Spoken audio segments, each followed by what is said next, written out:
This YouTube channel. आज हम फिर बात करेंगे क्लास 12 फिजिक्स। लास्ट वीडियो में semiconductor electronics chapter number 14 start किया था, उसका एक पार्ट अपलोड कर दिया था जिसमें आधे से ज्यादा चैप्टर कवर हो गया था।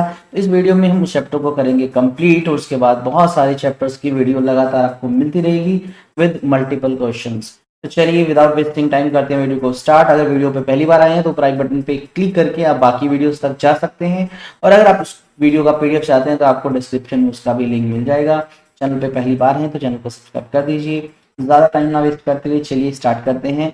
हम पढ़ रहे थे चैप्टर नंबर 14 सेमीकंडक्टर इलेक्ट्रॉनिक्स।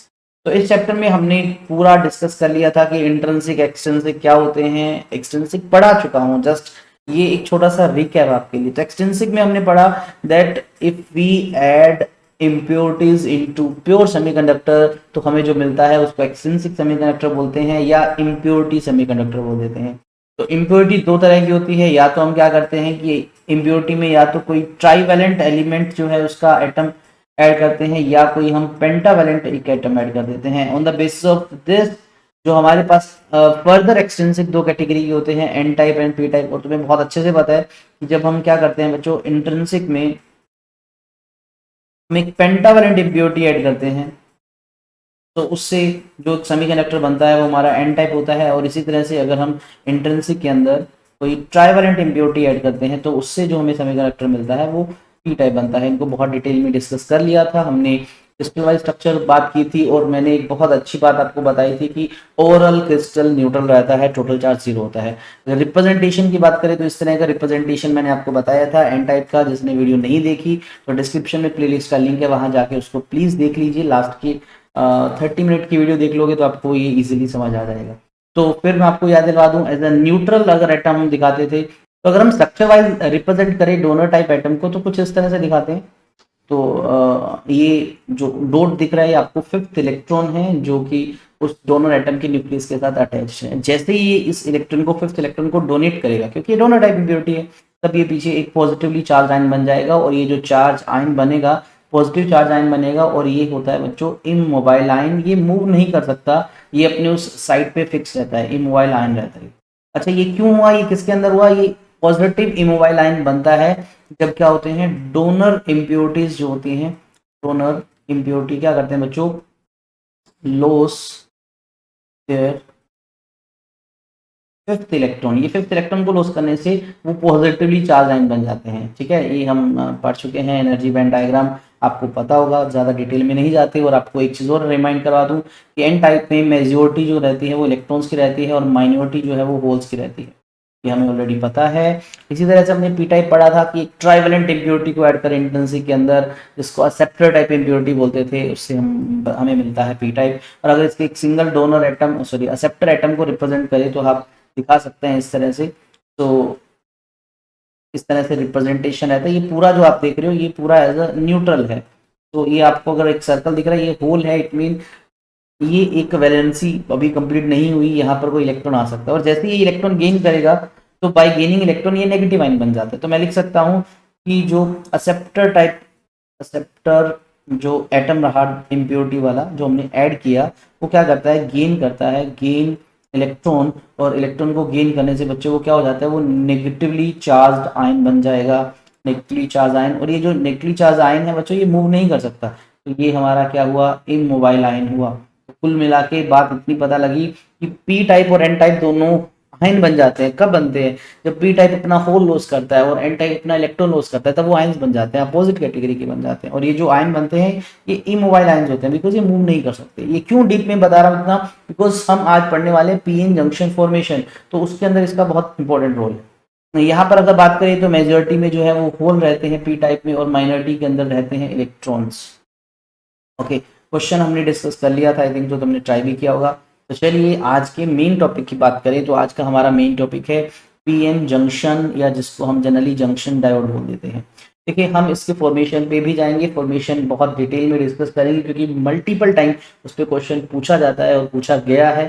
तो उस तक जाने से पहले एक सिंपल सा लॉजिक, अगर हमारे पास एक पी टाइप सेमीकंडक्टर है और एक एन टाइप सेमीकंडक्टर है, हम उनको जोड़ दें कनेक्ट कर दिए। कनेक्ट सिंपली नहीं कर सकते, फिजिकली कनेक्शन नहीं, उनको इस तरह से कनेक्ट करना है कि एट मोलिकुलर लेवल भी, लो लेवल भी अगर हम चेक करें तो एक पी टाइप और एन टाइप के जो मॉलिक्यूल्स हैं वो एक रेगुलर वे से कनेक्ट हो जाए।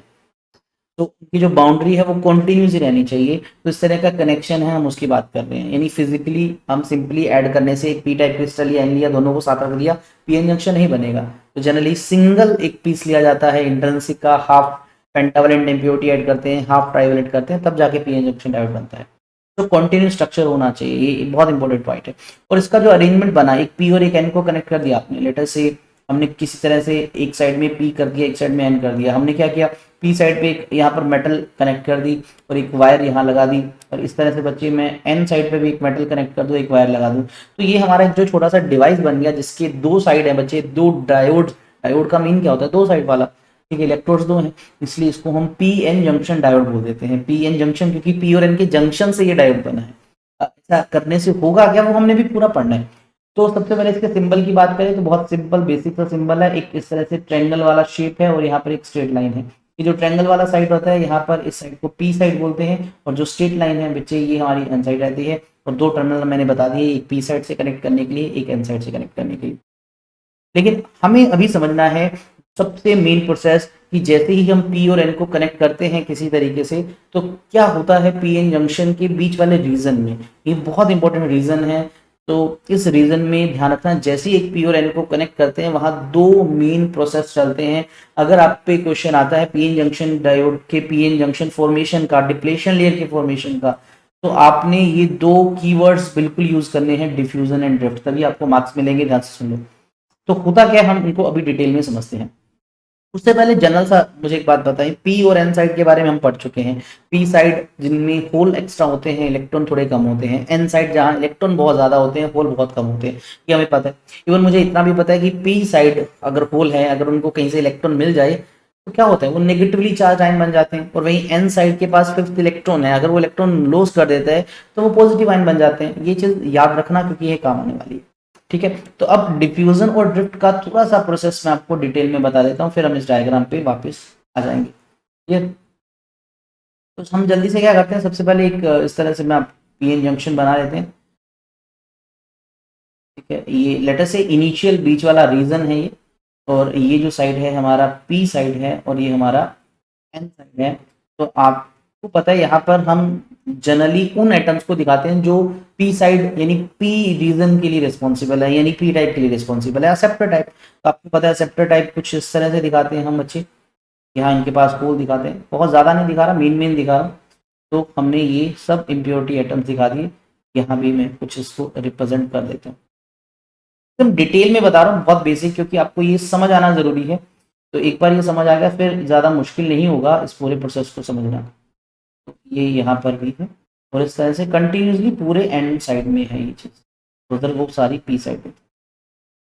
अब जैसे ही इनिशियली कनेक्ट किया, ठीक है, ये बीच का जस्ट सिंगल सेपरेशन अभी पी और एन साइड का हुआ क्या, जैसे ही पी और एन को कनेक्ट किया तो आपको पता है पी साइड के अंदर बच्चे मेजॉरिटी की बात करें तो मेजॉरिटी में यहाँ पर होल है, और यहाँ पर माइनॉरिटी की बात करें तो माइनॉरिटी में यहाँ पर इलेक्ट्रॉन है। और वहीं अगर यहाँ पर मैं मेजॉरिटी की बात करता हूँ तो मेजॉरिटी के अंदर मुझे इलेक्ट्रॉन मिल रहा है, और माइनॉरिटी के अंदर क्या है, मेरे पास होल है। बिल्कुल। तो इसका मतलब दोनों साइड में इस पी और एन का जो रीजन है, पी और एन रीजन में दोनों साइड में एक डिफरेंस है नंबर ऑफ चार्ज कैरियर्स का। अगर मैं सिर्फ इलेक्ट्रॉन्स की बात कर रहा हूँ तो क्या इलेक्ट्रॉन एन साइड में ज्यादा है और पी साइड में कम है। और वहीं होल की बात करूँ तो पी साइड में होल ज्यादा है और एन साइड में होल कम है। It mean there is a charge carrier concentration difference in N side and P side. और कंसंट्रेशन डिफरेंस है मतलब एक तरफ हाई कंसंट्रेशन, एक तरफ low concentration, and you know हर एक चीज हायर से लोअर मूव करती है। तो अगर मैं इलेक्ट्रॉन्स का, क्योंकि मैं बेसिकली इलेक्ट्रॉन को एक्सप्लेन कर रहा हूँ, होल उसका जस्ट रिवर्स है। तो इलेक्ट्रॉन्स एन साइड में हायर कंसंट्रेशन में है, पी साइड में लोअर कंसंट्रेशन में है। तो होगा क्या, इन इलेक्ट्रॉन्स का जो मूवमेंट है वो कहाँ से कहाँ होगा, इलेक्ट्रॉन्स का मूवमेंट होगा बच्चों एन साइड से P side. Reason because N side में हायर कंसंट्रेशन है, पी साइड में lower concentration. So because of concentration difference, electrons from n side starts moving into p side. अगर ऐसा होगा तो इनका इलेक्ट्रॉन का मोशन तो करंट बनाएगा, तो वो जो करंट बनता है उसको जनरली बोलते हैं डिफ्यूजन करंट, और इस प्रोसेस को हम डिफ्यूजन बोलते हैं। क्या, कंसंट्रेशन डिफरेंस ने इलेक्ट्रॉन का मोशन एन साइड से पी साइड में स्टार्ट कर दिया। इस मोशन के प्रोसेस को डिफ्यूजन बोला गया एंड जो करंट बना उसको डिफ्यूजन करंट बोला। इससे होगा क्या? अब लॉजिकली सोचो बच्चों, इससे होगा ये कि भाई जहां जहां से इलेक्ट्रॉन निकल रही, जैसे यहाँ से इलेक्ट्रॉन निकला तो वो इधर आएगा इस साइड, तो लेटर से वो इस होल को कवर कर देगा। तो यहाँ इस बेचारे ने अपना इलेक्ट्रॉन लॉस कर दिया, इसने बेचारे ने होल लॉस कर दिया। तो अगर ये यहाँ से इलेक्ट्रॉन लॉस हो जाएगा तो पीछे प्लस साइन बचेगा, मैं तुम्हें एक्सप्लेन कर चुका हूँ। और वही ये अगर ये वाला अपना होल लॉस करेगा तो ये नेगेटिव आइन बन जाएगा। तो कुल मिला के आपको मिलेगा क्या, आप थोड़ी ही इंस्टेंट पे देखेंगे। अब देखेंगे क्या होगा इनके मोशन से। यहाँ पर बच्चे इस साइड के जो इलेक्ट्रॉन है, फिफ्थ इलेक्ट्रॉन बेचारे ये उधर मूव करते रहेंगे और इस साइड के जो होल है वो खत्म होते रहेंगे। ऐसा होना स्टार्ट हुआ तो आप देखो बच्चों, एक यहाँ पर एक नई चीज आपको दिख रही है कि एन साइड में एक पॉजिटिव चार्ज की लेयर बन रही है और एन साइड में नेगेटिव चार्ज की लेयर बन रही है। ये नेगेटिव चार्ज और पॉजिटिव चार्ज जो ये इमोबाइल आयंस है, इनकी एक लेयर बनना स्टार्ट हो गई इस पी और एन जहां कनेक्ट हुआ था वहां। क्यों हुआ? बिकॉज कंसंट्रेशन डिफरेंस ने इलेक्ट्रॉन्स का मोशन स्टार्ट कर दिया, डिफ्यूजन स्टार्ट कर दिया, जिसने एक लेयर बना दिया। मुझे बताओ बच्चों, क्या अब इस लेयर में अगर देखो तुम इधर प्लस इधर माइनस, तो एक इलेक्ट्रिक फील्ड सेटअप हो गया। Electric field always start from positive and ends toward negative, तो एक पॉजिटिव से नेगेटिव एक इलेक्ट्रिक फील्ड सेटअप हो गया। अब मुझे बताओ एक छोटी सी बेसिक सी बात आप हमेशा याद रखना, लेटर से बच्चे ये एक इलेक्ट्रिक फील्ड है, तो अगर उसमें आप इलेक्ट्रिक फील्ड में एक प्लस और एक माइनस की चीज रखो, ये याद करने वाली बात है कि जब भी एक प्लस और माइनस चार्ज इलेक्ट्रिक फील्ड में रखा है तो प्लस पे हमेशा फील्ड के डायरेक्शन में फोर्स लगता है और माइनस वाले पे अपोजिट में लगता है। तो ये जो फील्ड अभी क्रिएट हुआ, डिफ्यूजन ने ये फील्ड क्रिएट किया था, अब ये फील्ड फर्दर मेजॉरिटी के मोशन को रोकेगा। क्यों? क्योंकि अब आप देखिए इस रीजन में फील्ड का डायरेक्शन बच्चों कुछ इस डायरेक्शन में है और मेजॉरिटी के इलेक्ट्रॉन्स इधर जाना चाहते हैं। इलेक्ट्रॉन मेजॉरिटी वाले, मैं मेजॉरिटी को शो कर रहा हूँ, इलेक्ट्रॉन इधर जाना चाह रहे हैं, तो इलेक्ट्रॉन नेगेटिवली चार्ज फील्ड की डायरेक्शन में अपने आप कभी नहीं जा सकता।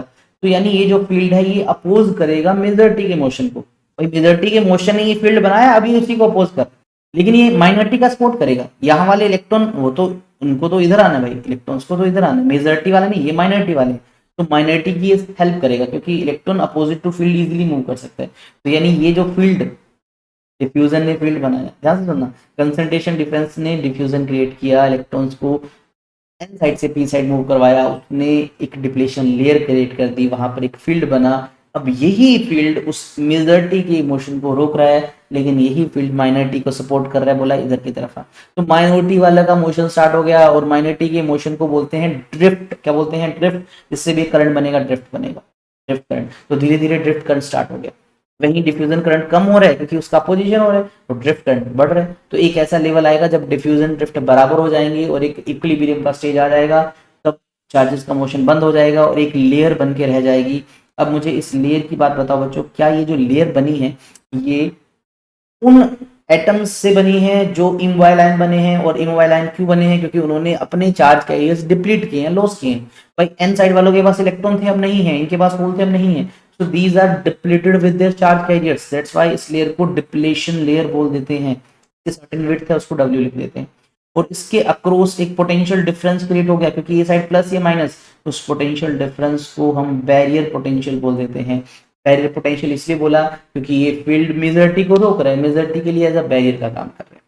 तो ये है फॉर्मेशन पीएन जंक्शन की। तो ये पूरा डिटेल दे रखा है, ये डिफ्यूजन का प्रोसेस आपको मैं बता चुका हूँ, एंड ड्रिफ्ट का भी मैं आपको बता चुका हूँ। ये दोनों का अपना रोल है, जब तक दोनों एक्सप्लेन नहीं करोगे मार्क्स नहीं मिलेंगे। ये आप डायग्राम में देख सकते हो। देखो डिफ्यूजन कहाँ स्टार्ट हो रहा है, डिफ्यूजन एन से पी, यानी ये हम बात कर रहे हैं इलेक्ट्रॉन के लिए, ठीक है। होल का जस्ट अपोजिट है, इलेक्ट्रॉन का याद है तो होल का अपोजिट लिख सकते हैं। तो इलेक्ट्रॉन का डिफ्यूजन एन से पी हो रहा है क्योंकि मेजॉरिटी से माइनॉरिटी, मेजॉरिटी है भाई इधर उधर वो कम है क्योंकि वो मेजॉरिटी वाला है, और इलेक्ट्रॉन का ड्रिफ्ट हो रहा है बिकॉज ये माइनॉरिटी वाले हैं। तो यहाँ पर माइनॉरिटी का रोल है और यहाँ पर बच्चे मेजॉरिटी का रोल है, और दोनों एक टाइम पे आके बराबर हो जाते हैं, तब एक लेयर बन जाती है यार, और इसका नाम होता है डिप्लेशन लेयर।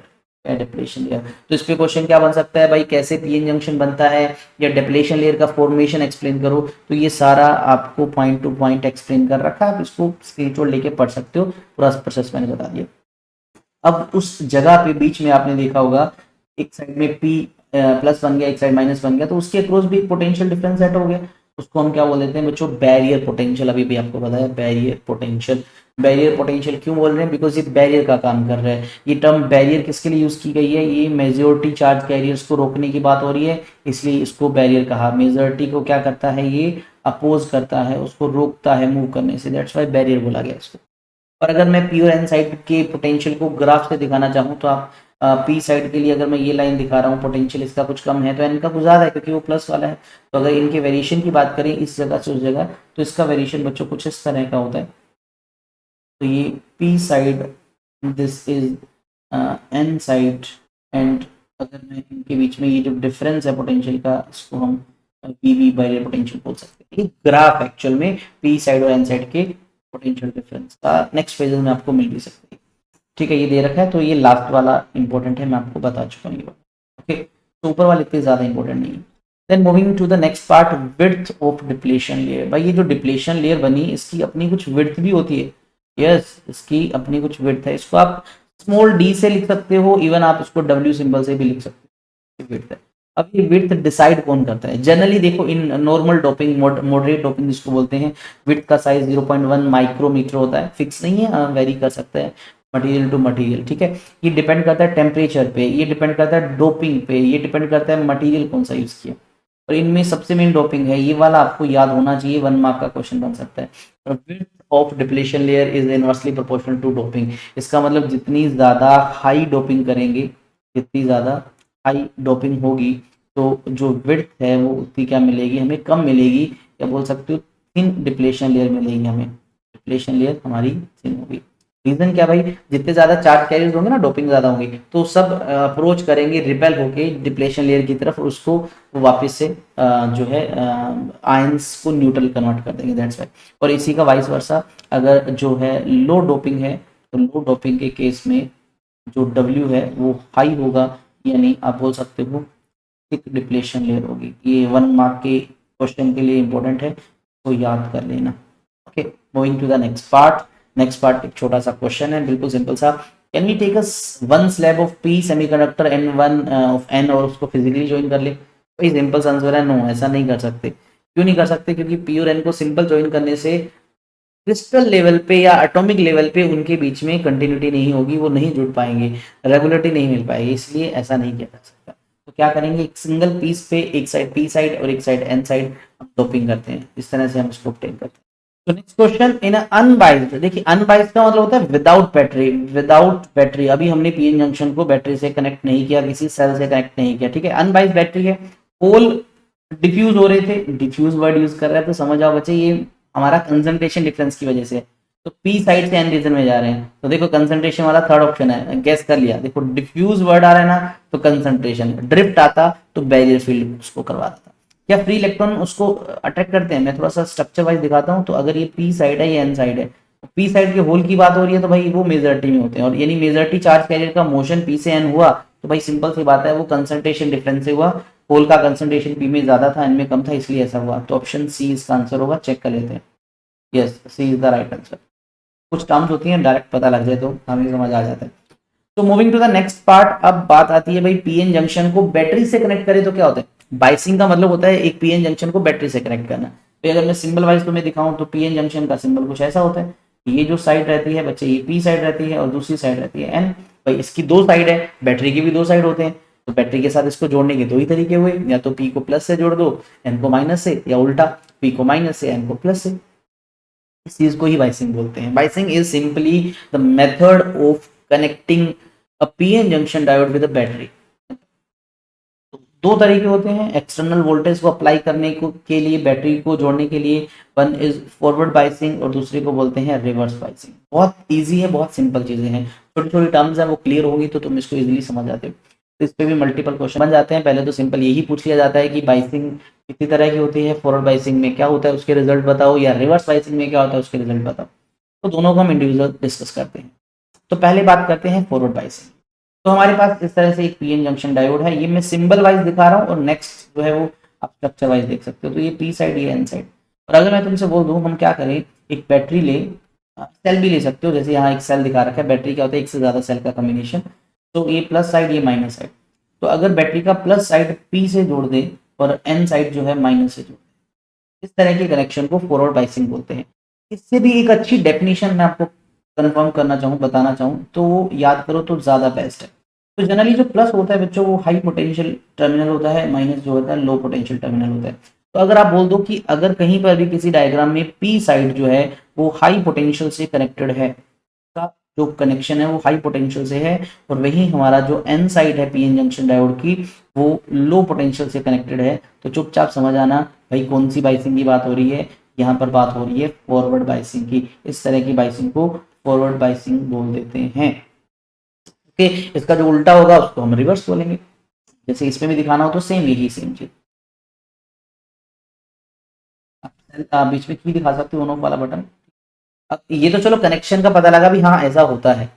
अब इससे होगा क्या भाई, इस कनेक्शन को करने से होगा क्या, हमें तो उसको समझना है। तो चलिए थोड़ा सा समझते हैं स्ट्रक्चर वाइज। तो मैंने कुछ इस तरह से क्रिस्टल बना लिया, तो मैं थोड़ा जल्दी जल्दी बना देता हूँ, आप स्किप कर लेना इस पार्ट को। अब देख सकते हैं एक साइड P है एक साइड N है, यहाँ पर आप बीच में ये जो देखोगे ये डिप्लेशन लेयर बना दी, इसकी लेटर से विड्थ W है। इसके अक्रॉस अपना एक पोटेंशियल डिफरेंस क्रिएटेड है जिसको हम बैरियर पोटेंशियल बोलते हैं, VB से लिखते हैं, कैपिटल B और स्मॉल b दोनों में से कुछ भी लगा सकते हैं। ठीक है, इसके अक्रॉस अपना एक फील्ड सेटअप था जिसको बैरियर फील्ड बोलते थे। पी साइड में यहाँ पर होल एक्स्ट्रा है तो इसके लिए होल बना रखे हैं, और माइनॉरिटी में इलेक्ट्रॉन है तो 2 इलेक्ट्रॉन भी दिखा दिए। वही एन में इलेक्ट्रॉन एक्स्ट्रा है, होल माइनॉरिटी में दिखा दिया। तो ये सिंपल है, अभी हमने इसको कनेक्ट नहीं किया। तो लेटर से मैं इसको कर रहा हूँ फॉरवर्ड बाइस।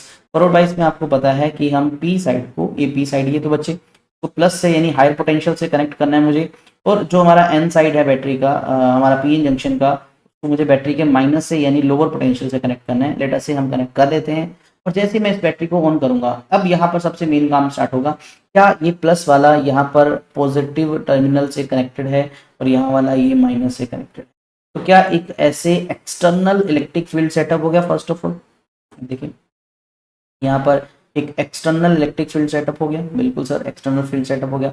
दूसरा मुझे बताओ क्या ये प्लस वाला इन होल्स को रिपेल करेगा ताकि जंक्शन की तरफ जाए, वही माइनस वाला इन इलेक्ट्रॉन को रिपेल कर रहा है भाई जंक्शन की तरफ जाए। तो यहाँ से ये इलेक्ट्रॉन जो है जंक्शन की तरफ जब रिपेल होंगे, भाई ये प्लस का आयन क्यों था, क्योंकि इसके पास इलेक्ट्रॉन कम था, और जैसे ही इसको इस एन रीजन से इलेक्ट्रॉन आता मिलेगा तो ये क्या हो जाएगा बच्चे, ये न्यूट्रल हो जाएगा। ऐसे ही ये वाला न्यूट्रल हो जाएगा, ये वाला न्यूट्रल, ये वाला। और इधर से सोचो ये होल हैं ये रिपेल हो रहे हैं because of this positive terminal. जब होल रिपेल होंगे और यहाँ जाएंगे इनके पास, ये नेगेटिव आयन क्यों था, क्योंकि एक्स्ट्रा इलेक्ट्रॉन था, और एक्स्ट्रा इलेक्ट्रॉन जब होल को मिलेगा तो वो न्यूट्रल कर देगा इसको। तो ये भी न्यूट्रल, ये भी न्यूट्रल, ये भी न्यूट्रल, ये भी न्यूट्रल। तो ओवरऑल आप खुद बताओ बच्चे क्या हो रहा है, जो डिप्लेशन लेयर है उसका जो साइज है वो क्या हो रहा है, डिक्रीज हो रहा है, वो थोड़ी थिन हो रही है। ठीक है, यानी सबसे पहला फॉरवर्ड बाइसिंग में डिप्लेशन लेयर्स का साइज डिक्रीज होता है। एमसीक्यू में बना लो, 1 मार्क्स में पूछ लो तुम, ठीक है, ये याद करना, डिप्लेशन लेयर डिक्रीज, आगे लिखा भी हुआ है, ये चीजें मैं बता भी दूंगा। दूसरा सोचो जो इफेक्टिव बैरियर पोटेंशियल जो पहले पहले टोटल वीबी था, अब वो इतना नहीं होगा, वो अब कम हो जाएगा। कितना कम हो जाएगा, लेटर से मैंने बैटरी वी वोल्ट की लगाई, तो पहले अगर वीबी था अब ये वीबी माइनस वी हो जाएगा। सोचो क्या एक ऐसी वोल्टेज आएगी, मैं इतनी वोल्टेज लगा दूं कि डिप्लेशन एयर कम होते होते ये बैरियर पोटेंशियल से ज्यादा मैं फील्ड अप्लाई कर दूं तो मेजॉरिटी इजीली मूव कर जाएगा। यस हो सकता है। उस वोल्टेज को जब हम इतना ये वी लगा देते हैं एक्सटर्नल वोल्टेज कि वीबी से ज्यादा हो जाए तो इजीली करंट स्टार्ट हो जाता है। एंड जनरली इसको हम उस केस में नी वोल्टेज बोल देते हैं जब करंट एकदम से बढ़ना स्टार्ट करता है। तो ये सारा फिनोमिना हम इसको थोड़ा सा समझते हैं। सबसे पहले देखो डिप्लेशन लेयर की विड्थ डिक्रीज हो रही है, ठीक है। लेटर से बैरियर पोटेंशियल जो है ये पी साइड वाला रीजन दिखा रहे हैं बच्चे आपको, पी साइड वाला, और इस साइड में जो है ये एन साइड रीजन है। इनिशियल लेटर से ये लेवल का डिफरेंस है इनके बीच का, ये बैरियर पोटेंशियल वी भी लिखो या वी नोट लिखो। अब क्या है, जैसे जैसे वोल्टेज इंक्रीज कर रहे हैं बैरियर पोटेंशियल डिक्रीज हो रहा है। लेटर से ये कोई एक रैंडम मैं दिखा देता हूँ। तो अब ये जो वैल्यू है ये क्या है, वी बी माइनस वी, ठीक है, ये कम वैल्यू दिखा रहे हैं। 1 2 3 इसलिए लिखा है ताकि हम 1 2 3 रीडिंग ले रहे हैं, तीसरी मतलब बहुत ज्यादा मैंने हाई वोल्टेज बैटरी लगा दी तो ये और बैरियर पोटेंशियल को डिक्रीज कर देगा। तो direction of applied voltage opposite है बैरियर के, बिल्कुल बैरियर वाले के बिल्कुल अपोजिट है। दूसरा डिप्लेशन लेयर की विड्थ डिक्रीज हो रही है, यस डिक्रीज हो रही है सर। इफेक्टिव बैरियर हाइट, अब बोले नेट इफेक्टिव वोल्टेज वो डिक्रीज हो रही है, बिल्कुल सर वीबी माइनस वी हो रही है। कोई बेसिक बात है जो मैं तुम्हें बता चुका हूँ, ठीक है। अच्छा, और इस केस में क्या होता है ध्यान से सुना, इस केस में स्टार्टिंग में जब हम वोल्टेज लगा रहे हैं, ध्यान से सुना, जब तक हमारा जो वोल्टेज अप्लाइड है वो लेस देन है बच्चे इससे, हमारी बैरियर फील्ड से, तो करंट जो है वो ना के बराबर होगा, करंट ऑलमोस्ट नेग्लिजिबल होगा। तो जो करंट है वो ऑलमोस्ट क्या होगा, जीरो होगा, ठीक है, ऐसे लगा सकते हैं, बहुत कम है नेग्लिजिबल करंट। लेकिन जैसे ही वोल्टेज जो है वो बैरियर पोटेंशियल से ज्यादा जाएगी उस केस में करंट सडनली बढ़ना धीरे धीरे स्टार्ट होगा, सफिशिएंट आपको मिलेगा।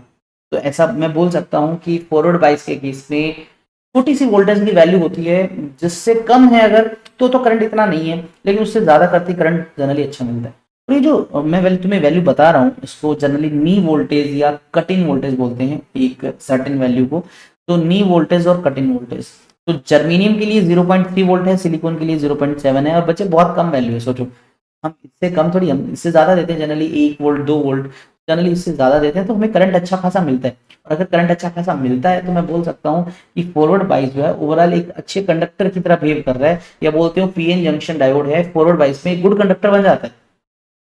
क्या बन जाता है? वो गुड कंडक्टर बन जाता है, तो उसका रेजिस्टेंस काफी कम होता है, कुछ किलो ओम्स में ही होता है। मैं ऐसे नहीं बोलूंगा कि वो 0 ओम है, लेकिन कुछ किलो ओम्स में होता है। हाँ, लेकिन अगर मैं बोलूं कि एक डायोड आइडियल है, वैसे तो होता नहीं बच्चे, फिर भी सोच लो एक डायोड आइडियल है और वो तुमसे कहा जाए फॉरवर्ड बाइस में कनेक्ट किए, तो हम यही मानेंगे कि उसका रेजिस्टेंस क्या है, 0, यानी वो बहुत ही अच्छा कंडक्टर है, उसके जैसे बिहेव कर रहे हैं। अब इस फॉरवर्ड बाइस को समझना है, देखो इस पे प्रैक्टिकल है, तुम्हारा +2 क्लास का एक प्रैक्टिकल है जिसपे ये पार्ट है और आधा रिवर्स का भी आएगा। तो भाई हमने यहाँ पर थ्योरेटिकल बात सब कर ली, वोल्टेज बढ़ाने से ये होगा, कम करने से होगा। अब ये पता कैसे लगता है अभी एकदम से करंट बढ़ेगा कम होगा, उसके लिए हमें एक्सपेरिमेंटल स्टडी करनी होगी। तो उसके लिए क्या है, एनसीईआरटी वाला डायग्राम है, ये वाला अच्छे से याद होना चाहिए। तो जनरली इस टॉपिक की हेडिंग होती है आईवी करेक्टरिस्टिक्स इन फॉरवर्ड बाइस और reverse bias. IV means current और वोल्टेज का ग्राफ, करेक्टरिस्टिक्स मींस करंट और वोल्टेज का वेरिएशन, ग्राफिकल वेरिएशन, कब, फॉरवर्ड बाइस के केस में। तो अगर मुझे करंट और वोल्टेज चेक करना है तो मुझे पीएन जंक्शन के साथ एक वोल्ट मीटर और करंट को मेजर करने के लिए मीटर लगाना पड़ेगा। भाई देखो सबसे पहले हमारे पास एक नॉर्मल पीएन जंक्शन, ये पी साइड या एन साइड। फॉरवर्ड बाइस करना है तो देखो पी साइड बैटरी के प्लस से जुड़ा है, एन साइड बैटरी के माइनस से जुड़ा है, और यहाँ पर लगा है एक एरो। इस एरो का मतलब होता है कि हम इस बैटरी की वोल्टेज को कम ज्यादा करेंगे कि तभी तो एक्सपेरिमेंट कर पाएंगे। तो ये वेरिएबल बैटरी का सिंबल है जिसका वोल्टेज वेरी कर सकते हैं। और कितना वोल्टेज मिलेगा, तो हमने पीएन जंक्शन के बिल्कुल पैरेलल में एक वोल्ट मीटर लगा रखा है, ठीक है। वोल्ट मीटर का साइन तुम ये भी लगा सकते हो, वोल्ट मीटर का साइन तुम ये भी लगा सकते हो, दोनों ठीक है। वहीं पर आप देखो इस साइड में आपको एक मिली एमीटर मिल रहा है जो करंट मेजर करता है, जनरली सीरीज में होता है इसलिए यहाँ पर इसको लगा रखा है। तो इसको भी आप ऐसे लिख सकते हो m×a, इस तरह से, या आप एरो बना के भी दिखा सकते हो, ठीक है। ये मिली एमीटर है क्योंकि ये मिली एम्पियर में मेजर करता है, करंट कोई बहुत ज्यादा वैल्यू नहीं होती, ठीक ठाक होती है, दैट्स वाई मिली एम्पियर में मेजर कर रहा है। तो ये जो डायग्राम है आप ये देख रहे हो, ये सर्किट डायग्राम है आईवी करेक्टरिस्टिक्स को स्टडी करने के लिए। ध्यान से सुन लेना, अगर क्वेश्चन आता है आईवी करेक्टरिस्टिक्स तो ये वाले ग्राफ सॉरी ये डायग्राम बनाना है आपको, और इसके बेस पे अब एक्सपेरिमेंट होता है। तो क्या होता है जनरली बच्चे, हम इस वोल्टेज को धीरे धीरे इंक्रीज करते हैं, और हम इस वोल्ट, हमें यहाँ पर पता लगता रहेगा कितनी वोल्टेज हम इंक्रीज कर रहे हैं, और इसके कोरस्पॉन्डिंग हमें यहाँ करंट मिलता है, और हम बना लेते हैं उसके बीच का ग्राफ, और उसी का नाम दे देते हैं फॉरवर्ड करेक्टरिस्टिक्स कर्व, या फिर IV characteristic curve in forward bias. तो अगर मैं ग्राफ बनाऊं तो इस वर्टिकल एक्सिस पे मैं दिखा रहा हूं करंट जो कि फॉरवर्ड बाइस में फ्लो करेगा, जनरली हम उसको फॉरवर्ड करंट बोलते हैं, और इसकी वैल्यू कुछ मिली एम्पियर में होगी, तो मैंने यहाँ लिखा मिली एम्पियर, और आपको भी लिखना है। और वहीं हॉरिजॉन्टल एक्सिस पे हम रिप्रेजेंट कर रहे हैं वोल्टेज को जो हम फॉरवर्ड बाइस में लगा रहे हैं, तो आप वी एफ लिखो या सिंपली वी भी लिख सकते हो। तो जब हम ग्राफ प्लॉट करते हैं तो स्टार्टिंग में ग्राफ देखो बिल्कुल 0 के आसपास है, और एक ऐसी वैल्यू होती है तब तक ये 0 है, लेकिन एक सर्टेन वैल्यू के बाद करंट एकदम से देखो ऊपर की तरफ ग्राफ बढ़ रहा है, करंट एकदम से बढ़ना स्टार्ट हुआ, तो इस वो मिनिमम वैल्यू एक्चुअल में वो ब्रेकडाउन वोल्टेज था, उसके बाद करंट बढ़ रहा है, जिसको हमने नी वोल्टेज या कट इन वोल्टेज कहा था। और याद करो हमारे पास सिलिकॉन के लिए 0.7 है, तो यानी ये जो ग्राफ है श्योर सिलिकॉन का है, क्योंकि 0.7 पे ये बढ़ना स्टार्ट हुआ। तो वही अगर ये जर्मेनियम होता तो ये ग्राफ कितने पे बढ़ता, कमेंट में आपको ये चीज लिखनी है। ये डेटा लिखने की जरूरत नहीं है, लेकिन एक रफ आइडिया होना चाहिए आपको, ठीक है। अब इस ग्राफ की एक और इंपॉर्टेंट बात बताऊं कि बच्चे ये जो ग्राफ है ये करंट और वोल्टेज का ग्राफ है। अगर आपको थोड़ा बहुत 10th में याद है तो हमने वोल्टेज और करंट के ग्राफ को और वोल्टेज करंट की रिलेशन को ओम्स लॉ से डिस्कस करते थे। तो ओम्स लॉ में तो जनरली क्या होता है, कंडक्टर्स के लिए वैलिड होता है क्योंकि ग्राफ स्ट्रेट लाइन होता है। और यहाँ अगर आप देखो भाई ये तो सेमीकंडक्टर का ग्राफ बन रहा है और वो भी कर्व लाइन है, इसका मतलब ये ओम्स लॉ को ओबे नहीं करता। ये नॉन ओमिक मटेरियल्स होते हैं, ये जो जंक्शन डायोड पीएन पढ़ रहे हैं ना, ये नॉन ओमिक है क्योंकि ओम्स लॉ को ओबे नहीं कर रही, ग्राफ इसका कर्व है। तो अगर ग्राफ कर्व है तो इसकी रेजिस्टेंस की वैल्यू फिक्स नहीं है, मतलब कि पीएन जंक्शन डायोड का रेजिस्टेंस कितना होगा ये कौन डिसाइड करेगा, कि बैटरी डिसाइड करेगी जो तुम अप्लाई कर रहे हो। तुमने एक फॉरवर्ड बाइस में 1 वोल्ट अप्लाई किया, पीएन जंक्शन का अपना एक रेजिस्टेंस होगा, तुमने 2 वोल्ट अप्लाई कर दिया, उसका रेजिस्टेंस कुछ अलग होगा, 3 वोल्ट पे कुछ अलग, 4 पे कुछ अलग, 5 पे कुछ अलग। इट मीन हमारा वोल्टेज डिसाइड करेगा भाई कि कितना रेजिस्टेंस है, इट मीन रेजिस्टेंस कांस्टेंट नहीं है। इस तरह के रेजिस्टेंस को बोलते हैं डायनेमिक रेजिस्टेंस, क्योंकि वैल्यू चेंज हो रही है।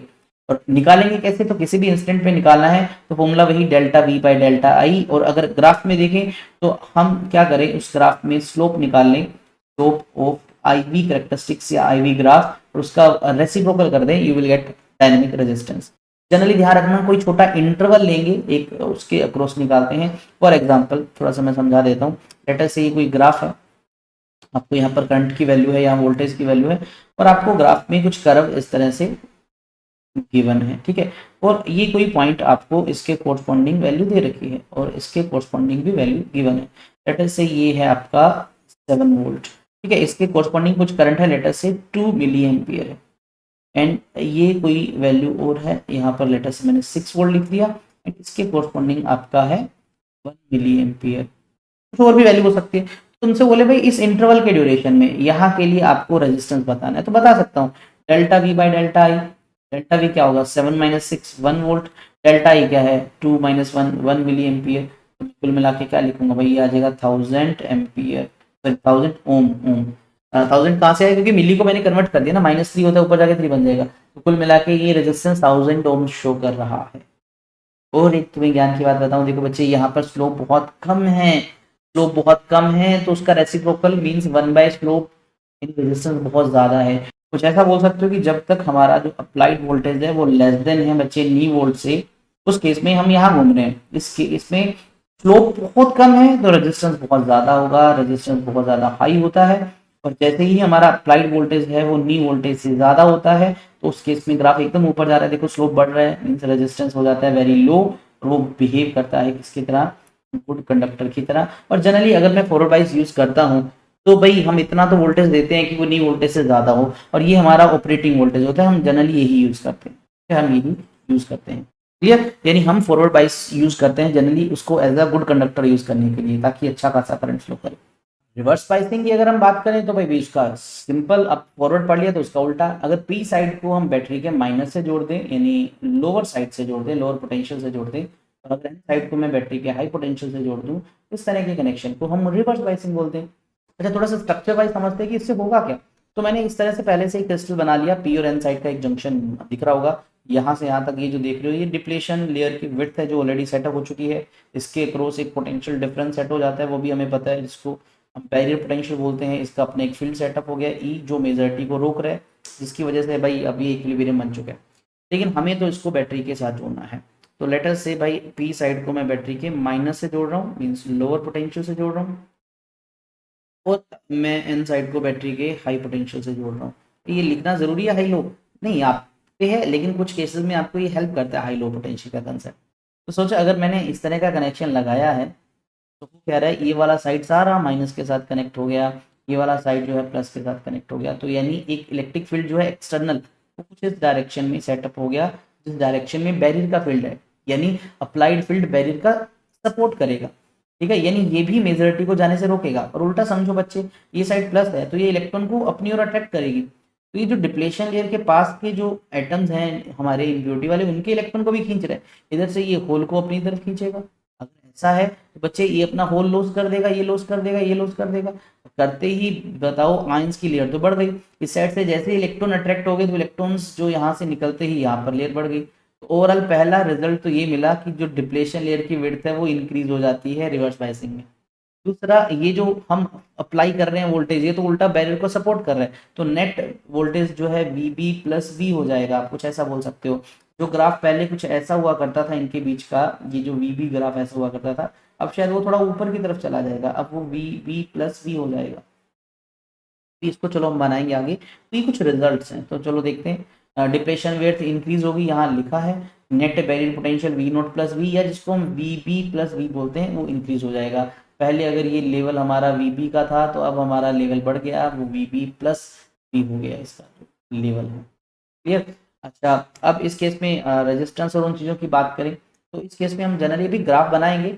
रेजिस्टेंस जो होता है इस केस में जनरली वो मेगा ओम्स की रेंज में होता है, 10⁻⁴ 4 5 6 इस रेंज के अंदर मिलता है, ठीक है, आपको 6 की ओम में ही जनरली मिलता है, ठीक है। बहुत ज़्यादा होता है, ऐसा क्यों होता है भाई, मेजॉरिटी को तो मूव ही नहीं करने दे रही थी वो लेयर, मेजॉरिटी को रोकती है, आपको पता है बैरियर फील्ड का वो हेल्प कर रहा है, तो इस फील्ड मेजॉरिटी को रोक रही है, वो मेजॉरिटी रुक रहा है तो करंट तो फ्लो होगा नहीं, इसलिए इसका रेजिस्टेंस बहुत ज़्यादा होता है, ठीक है। अच्छा, एक इसमें ट्विस्ट आएगा, वो थोड़ी देर में बात करेंगे, लेकिन एक ऐसी, ये मैं कब बोल रहा हूँ ध्यान से सुनना, कि हम अप्लाई करते हैं कुछ सर्टेन वोल्टेज भी, ठीक है, और ये एक सर्टेन वोल्टेज मैं भी नाम बताऊंगा जिसको बोलते हैं ब्रेक डाउन वोल्टेज, तो मैं लिख देता हूँ ब्रेक डाउन वोल्टेज। तो जब तक हमारा voltage less than break down होता है उस केस में जो करंट है वो बहुत ही कम होता है, बहुत ही कम, मिनिमम, और रेजिस्टेंस बहुत ज़्यादा शो कर रहा होता है हमारा, ये बहुत ज़्यादा। और जैसे हमारा वोल्टेज एक्सीड करता है उस ब्रेक डाउन वोल्टेज से, तो उस केस में बच्चे करंट एकदम से मैक्सिमम हो जाता है और कांस्टेंट हो जाता है, सेचुरेट हो जाता है, उसको सेचुरेशन करंट बोल देते हैं। एंड उस वैल्यू ऑफ वोल्टेज को, उस सर्टेन वोल्टेज को हम ब्रेक डाउन वोल्टेज बोलते हैं। इससे ज़्यादा पे अगर हम वोल्टेज लगा दें ब्रेक डाउन से ज़्यादा, तो करंट इतना ज़्यादा हो जाता है, रेजिस्टेंस इतना कम हो जाता है कि पूरा सर्किट, पीएन जंक्शन ही खराब हो जाता है, वो जल जाता है, उसका सारा सर्किट जल जाता है। ठीक है, लेकिन हम इतना अप्लाई नहीं करते, हम जनरली ये वाला केस यूज़ करते हैं, इससे कम ही यूज़ करते हैं। ठीक है, क्योंकि इस केस में ये हाई रेजिस्टेंस शो करता है, एज अ इंसुलेटर बिहेव कर रहा है, एज अ यूनिडायरेक्शनल करंट में हेल्प कर रहा है। भाई पीएन जंक्शन को जब फॉरवर्ड बाइस कर रहे थे तो करंट फ्लो कर रहा था, रिवर्स बाइस लगाते ही नहीं कर रहा। लेकिन कब तक? जब तक हम फॉरवर्ड में हम उसके नी वोल्टेज से ज्यादा नहीं लगा रहे, जब तक हम रिवर्स में ब्रेकडाउन से कम नहीं लगा रहे। तो ब्रेकडाउन वोल्टेज जर्मेनियम के लिए 25 वोल्ट और सिलिकॉन के लिए 35 वोल्ट होती है, बहुत ज्यादा होती है। ठीक है, हम इतना यूज नहीं करते। हम मान लो मेरे पास एक पीएन जंक्शन डायोड है, मुझे उसको यूज करना है, और जितने भी आज तक चीजें बनी हैं तो वो एक सर्टेन रीजन के लिए बनी है। जैसे अगर मैं पीएन जंक्शन यूज कर रहा हूँ सिलिकॉन की, और मुझे उसको फॉरवर्ड बाइस में यूज करना है, तो मैं नेचुरल है वोल्टेज अप्लाई करूंगा 0.7 से ज्यादा। और वहीं मैं उसको अगर रिवर्स बाइस में कनेक्ट कर रहा हूँ तो वोल्टेज 35 से कम ही यूज करूंगा, ज्यादा नहीं करूंगा, वरना वो यूज की नहीं है। ठीक है, और आइडियल की बात करें तो बच्चे आइडियल में रिवर्स बाइस में इसका रेजिस्टेंस इनफाइनाइट हम कंसीडर करते हैं। ये बहुत इंपॉर्टेंट कंसेप्ट है। कुल मिला के मैं आपको बोलूँ तो दोनों का रिजल्ट अभी अभी डिस्कस करेंगे। तो फॉरवर्ड बाइस और रिवर्स अपने ही दोनों के फायदे हैं। बहुत सारे बच्चे बोलेंगे सर रिवर्स में तो करंट है ही नहीं, मेजॉरिटी मूव नहीं कर रहा। अरे मेजॉरिटी मूव नहीं कर रहा, लेकिन कोई और मूव करेगा। कब करेगा, कैसे, अभी ग्राफ से समझते हैं। तो ये हमारा प्रैक्टिकल का सेकंड पार्ट है, जो टॉपिक है वैसे तो आईवी कैरेक्टरिस्टिक्स, लेकिन किस बार रिवर्स बाइसिंग के केस। तो पहले तो सर्किट डायग्राम कैसे है, तो अगर मुझे आई और वी का ग्राफ बनाना है तो मुझे एमीटर और वोल्टमीटर लगाना पड़ेगा। तो हमने सबसे पहले पीएन जंक्शन ली, इसको रिवर्स बाइस किया, पी साइड को माइनस से जोड़ा, एन को प्लस से जोड़ा। वोल्टेज इसके बिल्कुल मेजर करने के लिए पहले में वोल्टमीटर लगा दिया, सीरीज में लगा दिया एक एमीटर। लेकिन इस बार एमीटर है माइक्रो एमीटर, क्योंकि करंट पहले से बहुत कम होने वाला है, इसलिए लिखा माइक्रो एमीटर, यहाँ पर माइक्रो एमीटर, ये इंपॉर्टेंट है। करेक्टरिस्टिक्स बनाए तो अगर ग्राफ याद हो उसका, इस कोऑर्डिनेट में हमने ग्राफ बनाया था, इसका इस वाले में बनेगा, बिकॉज वोल्टेज अपोजिट डायरेक्शन में है। करंट भी जो है इस केस में मेजॉरिटी वाला नहीं होगा, माइनॉरिटी वाला बनेगा थोड़ा बहुत, इसलिए ये वाला कोऑर्डिनेट यूज करेंगे ग्राफ बनाने के लिए। तो यहाँ पर हमारा वोल्टेज जो हम रिवर्स वाइस में लगा रहे हैं, वोल्ट में होता है जनरली, और यहाँ पर करंट जो रहेगा जनरली इस करंट को रिवर्स करंट बोल देंगे, जो माइक्रो एम्पियर में है, ये लिखना पड़ेगा। इनिशियली क्या था, जैसे जैसे हम वोल्टेज बढ़ाते हैं रिवर्स के अंदर, तो मैं डायग्राम से थोड़ा सा दिखाता हूँ, कनेक्ट कर पाओ आप। तो जैसे जैसे बच्चे हम ये वोल्टेज बढ़ाते हैं तो डिप्लेशन लेयर का साइज बढ़ गया, पहले से ज़्यादा डिप्लेशन लेयर, मेजॉरिटी वाला बेचारा नहीं मूव कर पाएगा। वोल्टेज थोड़ा और कर दिया, डिप्लेशन लेयर और बढ़ गई, मेजॉरिटी तो अभी भी नहीं मूव कर पा रहा। लेकिन इसका फायदा किसको मिलता है? डिप्लेशन लेयर का साइज, डिप्लेशन लेयर का इलेक्ट्रिक फील्ड, ये ड्रिफ्ट क्रिएट करता है, ये माइनॉरिटी का मोशन लाता है। तो यानी ऐसे समझो कि जैसे ही मैं अप्लाइड वोल्टेज बढ़ा रहा हूं तो बैरियर पोटेंशियल इफेक्टिव बढ़ रहा है, तो वो माइनॉरिटी की सपोर्ट करेगा, माइनॉरिटी वालों का मोशन स्टार्ट हो जाएगा। पी साइड से इलेक्ट्रॉन इधर आएंगे, एन साइड से पूरे इधर आएंगे, उनके मोशन से कुछ करंट बनने लग जाता है। तो अगर आप इस ग्राफ में ये जो करंट दिख रहे हैं, ये उन्हीं का करंट है, उन्हीं का करंट है। और एक ऐसा आता है जब करंट क्या हो जाता है बच्चे, सेचुरेट हो जाता है, एंड उसके बाद आपको बताया था करंट एकदम सडनली इंक्रीज होता है ब्रेकडाउन वोल्टेज पे। ऐसा क्यों हुआ, ब्रेकडाउन पे सडनली करंट इंक्रीज क्यों होता है? क्योंकि आप इतना ज़्यादा नेगेटिव वोल्टेज अप्लाई कर देते हो रिवर्स के अंदर, कि जो माइनॉरिटी वाले इलेक्ट्रॉन हैं वो मूव कर रहे हैं, वो फर्दर और इलेक्ट्रॉन्स होल का पेयर बनाते हैं, वो भी फील्ड की वजह से मूव कर पड़ते हैं, जिससे number of charge carriers multiple times बढ़ते जाते हैं और करंट सडनली इंक्रीज हो जाता है। लेकिन ये ब्रेकडाउन है, इसके दो रीजंस होते हैं, दो तरह का ब्रेकडाउन हो सकता है, दो अलग अलग डिफरेंट सिचुएशंस हैं जो ये ब्रेकडाउन क्रिएट करता है, सडन करंट करंट इंक्रीज होता है। ठीक है, तो वो भी अभी स्टैंजा है। लेकिन उससे पहले इसमें भी डायनेमिक रेजिस्टेंस को हम डिफाइन कर सकते हैं, वही 1/स्लोप, या मैं अगर आपसे बोल दूं डेल्टा वी बाई डेल्टा आई। और अगर आप इस ग्राफ में देखें तो जनरली मैं इस रीजन की बात कर रहा हूँ, हम इस रीजन में ही एक डायोड को यूज करते हैं, क्योंकि इसके बाद तो करंट बहुत ज़्यादा बढ़ेगा, ये डायोड को खराब कर देगा। ठीक है, ये रीजन हम यूज करते हैं। और अगर मैं इसकी बात करूं पर्टिकुलरली, तो ये लाइन ऑलमोस्ट स्ट्रेट दिख रही है आपको, इसका मतलब स्लोप जीरो और 1/0 इन्फाइनाइट, मैं रेजिस्टेंस बोल सकता हूँ इनफाइनाइट है, लेकिन ये केस आइडियल वाली कंडीशन है, और अदरवाइज नॉर्मल कंडीशन में आर डी जो है वो कुछ 10⁻6 ओम की रेंज का होता है इन नॉर्मल सिचुएशन, जो मैं आपको बता चुका हूँ। तो ये इसका रीज़न होता है। तो मैं एक चीज़ तो क्लियर कर देता हूँ कि फॉरवर्ड बाइस में और रिवर्स बाइस में दोनों में एक सबसे बड़ा डिफरेंस ये है कि हमारा जो पीएन जंक्शन है, पीएन जंक्शन डायोड है, ठीक है, पीएन जंक्शन डायोड है, ये हमारा फॉरवर्ड बाइस के केस के अंदर एक गुड कंडक्टर की तरह बिहेव करता है और उसमें से करंट इजीली फ्लो कर जाता है। लेकिन वही हमारा रिवर्स बाइस में ये एक बैड कंडक्टर की तरह बिहेव करता है, उसमें करंट नहीं फ्लो करता। रीजन क्योंकि इसका रेजिस्टेंस कुछ फ्यू ओम्स में होता है, मीन्स आप बोल सकते हो कि ज़्यादा ज़्यादा 100 से लेके 1000 ओम तक होता है, फ्यू ओम होता है। बट इस केस में रेजिस्टेंस बहुत ज़्यादा होता है। कितना ज़्यादा होता है तुम्हें पता है, मेगा ओम्स की टर्म में, मेगा ओम्स की टर्म में 10⁻6 की ओम। अच्छा ये बता दिए रेजिस्टेंस कब काउंट कर रहे हैं, जब हमारा वोल्टेज जो है इसमें नी से ज़्यादा हो और इसमें ब्रेकडाउन से कम हो, ठीक है। दूसरा, इसमें जो विड्थ थी आपको याद होगा वो डिक्रीज हुई थी, यहाँ पर विड्थ जो है वो इंक्रीज हो रही है। यहाँ पर जो करंट है वो कौन कर रहा है क्रिएट, मेजॉरिटी वाले क्रिएट कर रहे हैं, और यहाँ पर जो करंट है वो कौन क्रिएट करेगा, वो माइनॉरिटी वाले क्रिएट करेंगे, ठीक है। ये अपने अपने तरीके हैं, अपने अपने यूज़ है, ये आपको अच्छे से पता होना चाहिए, ठीक है। अब ब्रेकडाउन की बात हो रही थी, रिवर्स ब्रेकडाउन की, तो वहां पर मैंने बताया था कि उसके दो तरीके हो सकते हैं। तो पहला तरीका है जीनर ब्रेकडाउन, दूसरा है एवलांचे, यानी रिवर्स वोल्टेज तुम एक इतना लगा देते हो कि एकदम से करंट बढ़ जाता है। तो वहां पर दो केसेस हो सकते हैं करंट बढ़ने के। पहला है Zener breakdown. Generally Zener breakdown उन पीएन जंक्शन डायोड्स में होता है जिसमें डोपिंग हाई होती है। डोपिंग हाई का मतलब कि आपने एक ऐसी पीएन जंक्शन यूज की है जिसमें हाई डोपिंग की वजह से बहुत पतली लेयर है। अगर थिन लेयर होगी तो फील्ड बहुत ज़्यादा स्ट्रॉन्ग होगा, और फील्ड स्ट्रॉन्ग होगा तो माइनॉरिटी को उतना ज़्यादा इजीली मूव करवाएगा, और जब माइनॉरिटी वाला मूव करेगा तो रास्ते में दूसरा अगर कोई उसको मिलता है तो उससे कोलाइड करेगा, नंबर ऑफ इलेक्ट्रॉन होल और ज़्यादा बनेंगे, और अगर नंबर ऑफ इलेक्ट्रॉन होल और ज़्यादा बनेंगे तो करंट जो है आपको पता है ऑटोमेटिक इंक्रीज होगा। तो ये जीनर ब्रेकडाउन रहता है। और दूसरा एवलांचे में क्या होता है कि अगर हम जो एक्सटर्नल वोल्टेज अप्लाई कर रहे हैं, यहाँ पर जो डोपिंग है लो होनी चाहिए, हाई डोपिंग वाला सीन नहीं है, डिप्लेशन लेयर नॉर्मल है, ठीक है। लेकिन यहाँ पर रोल है एक्सटर्नल फील्ड का, जो आप बैटरी लगा रहे हो जो बाहर वाली, वो बहुत ज़्यादा हाई रिवर्स बाइस वोल्टेज लगा रहे हो, उस बैटरी ने क्या करना है, जो स्ट्रॉन्ग इलेक्ट्रिक फील्ड सेटअप कर देना है। अब मुझे एक सिंपल सी बात बताओ, क्या रिवर्स बाइस के अंदर इफेक्टिव वोल्टेज में वी बी प्लस वी लिखा जाता है? ये दोनों, ये दो चीजें होती हैं। तो अगर मैं इसको चेंज करके number of charge carriers increase करवाऊं तो समझ लो ये जीनियर ब्रेकडाउन है, क्योंकि ये कौन कर सकता है, ये बैरियर का फील्ड, बैरियर की विड्थ डिसाइड करेगी, और बैरियर की विड्थ डोपिंग पे डिपेंड करती है। तो हाई डोपिंग करके मैं इसको चेंज कर रहा हूँ, जो क्या कर रहा है, फील्ड स्ट्रॉन्ग कर रहा है। फील्ड स्ट्रॉन्ग करने से इलेक्ट्रॉन माइनॉरिटी वाले मूव कर रहे हैं, रास्ते में जो आता है उसको टकराते हैं और इलेक्ट्रॉन होल बनते हैं, नंबर ऑफ कैरियर्स बढ़ते रहते हैं और करंट बढ़ जाता है। लेकिन अगर मैं एवलांचे की बात करूं तो वो सारा का सारा रोल इसका है कि अगर मैं बैटरी ही जो लगा रहा हूँ वो बहुत ज़्यादा हाई वोल्टेज की लगा रहा हूँ, उस केस में भी इफेक्टिव फील्ड तो बढ़ेगा ना।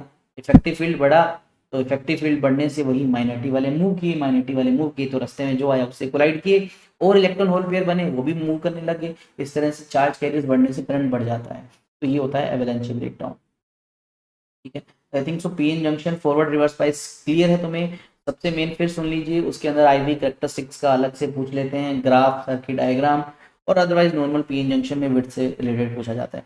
तो एक दो सिंपल क्वेश्चन प्रैक्टिस लगा लेते हैं जो क्लियर करेगा डाउट फॉरवर्ड रिवर्स का। तो जैसे इस डायग्राम को देख के आप बताना है कि पहले तो ये फॉरवर्ड बाइस है या रिवर्स बाइस है। तो आप अगर आप देखें तो ये साइड पी रहता है बच्चे, ये एन रहता है, बोलेंगे सर एन प्लस से दिख रहा है मुझे, तो ये तो रिवर्स बाइस हो गया। ऐसे नहीं बताया जाता। हमेशा जब आपको किसी भी पीएन जंक्शन के आसपास दो टर्मिनल दिखे लेकिन वहां दोनों या तो प्लस के हों, माइनस के हों, या जीरो तुम्हें दिखे, तो वहां पर कैसे डिसाइड करना है, तो वही हाई पोटेंशियल लो पोटेंशियल वाला कॉन्सेप्ट। तो पी साइड देखिए तो यहाँ पर एक सिंबल बना है, ये सिंबल होता है अर्थिंग का, और अर्थिंग को हमेशा याद रखना, आपने बाई डिफॉल्ट 0 वोल्ट कंसिडर करना है। और यहाँ पर एन साइड आपको दिख रहा है +5 वोल्ट, तो +5 बड़ा या जीरो, बोलेंगे सर +5, तो यानी ये है हाई पोटेंशियल, तो इधर वाला हुआ लो पोटेंशियल। तो अगर आप पी साइड को लो से जोड़ दोगे, एन को हाई से जोड़ दोगे, तो ये होता है आपका रिवर्स बाइसिंग। तो ये हमारा सर्किट रिवर्स बाइस, ठीक है। कुछ और प्रैक्टिस करते हैं भाई, बहुत सारे सर्किट हैं। तो बीच में ये रेजिस्टेंस वगैरह का कोई रोल नहीं है, ध्यान रखना बाइसिंग में। हाँ, इनका रोल होता है करंट की वैल्यू डिटेक्ट करने में। हाँ, करंट को कम ज़्यादा कर देंगे रेजिस्टेंस, ठीक है। यहाँ पर मैं ओवरऑल बात कर रहा हूँ इसकी बाइसिंग की, तो यहाँ पर इसका कोई रोल नहीं है, लगा दो यहाँ, यहाँ कोई फर्क नहीं पड़ने वाला, कंफ्यूज मत होना। तो जैसे यहाँ देखो ये पी साइड, ये एन साइड, पी साइड आप देख रहे हो 0 वोल्ट क्योंकि अर्थिंग है, लेकिन एन साइड +5 से है, तो यानी ये हमारा हुआ रिवर्स बाइसिंग। अभी अभी बताया वही सेम एग्जांपल है। लेकिन यहाँ पर ये पी साइड, ये एन साइड, एन जुड़ा है प्लस से, पी जुड़ा है प्लस से, लेकिन पी जुड़ा है किससे, ये हाई पोटेंशियल से जुड़ा है, हमारा एन जुड़ा है लो पोटेंशियल से। तो भाई कुल मिला के फॉरवर्ड बाइसिंग दिख रही है मुझे तो इसके अंदर। यहाँ देखो ये पी साइड, ये एन साइड जुड़ा है 0 वोल्ट से, पी साइड जुड़ा है -10 से, तो 0 बड़ा होता है बच्चे, ये हाई पोटेंशियल है और ये हमारा लो पोटेंशियल है, तो ऐसा है, तो ये हमारी रिवर्स बाइसिंग हो गई। अब देखते हैं इस पे, तो ये पी साइड, ये एन साइड, पहले तो पी और एन को डिसाइड कर लो। डायोड के अंदर ये जो ट्रायंगल वाला साइड है ये पी साइड होता है और स्ट्रेट लाइन वाला साइड एन होता है। एन बनाया, एन -12, पी -5, तो -5 बड़ा होता है, यानी ये हाई पोटेंशियल है और ये है बच्चे लो पोटेंशियल, तो यानी अगर ऐसा है तो ये हमारा फॉरवर्ड बाइस हो गया। अब यहाँ देखिए ये पी साइड, ये एन साइड, पी है 0 वोल्ट से, एन है -10 से, तो -10 बड़ा है, 0 बड़ा होता है भाई, तो ये हाई पोटेंशियल है और ये हमारा लो पोटेंशियल से जुड़ा हुआ है, कुल मिला के फॉरवर्ड बाइस है ये। तो ये पहचानना भी आ जाता है, अच्छे से पता होना चाहिए। ये क्वेश्चन एनसीईआरटी का इस साल के जो सीबीएसई के जो पहला सैंपल पेपर लॉन्च किया था उसका ये क्वेश्चन है। तो आपको यही ग्राफ दे रखा है सिलिकॉन डायोड का, आपसे बोला रेजिस्टेंस बताओ एट आईडी 15 मिली एम्पियर, यानी जब करंट की वैल्यू इतनी है उस केस में रेजिस्टेंस बताओ। तो ग्राफ में देखें तो भाई आईडी 15 मिली एम्पियर तो यहाँ पर है, ये पॉइंट तो क्लियर है, लेकिन इस पॉइंट के कोरस्पॉन्डिंग यहाँ वोल्टेज नहीं फिक्स, से पहले और बाद वाली वैल्यू दे रखी है, ये दो वैल्यू एग्जैक्ट दे रखी है। जैसे ये देखो 0.5 इधर है, ये 0.7 है, क्योंकि अब याद हो यार ये सिलिकॉन के लिए बनाया है, तो सिलिकॉन के लिए आपको याद होगा नी वोल्टेज में बता चुका हूँ आपको 0.7 वोल्ट होती है। तो ये जो ग्राफ यहाँ से बढ़ना स्टार्ट हुआ तो ये 0.7 है, ये वाला पॉइंट, ये 0.7 वोल्ट है और ये वाला 0.8 दे ही रखा है आपको। तो यानी यहाँ से यहाँ एक इंटरवल है मेरे पास, ठीक है। तो अगर मुझे निकालना तो 15 मिली एम्पियर पे है, तो लेकिन इस पे एग्जैक्ट वैल्यू नहीं पता, तो आर डी का फॉर्मूला कौन सा लगाएंगे, डेल्टा वी बाई डेल्टा आई।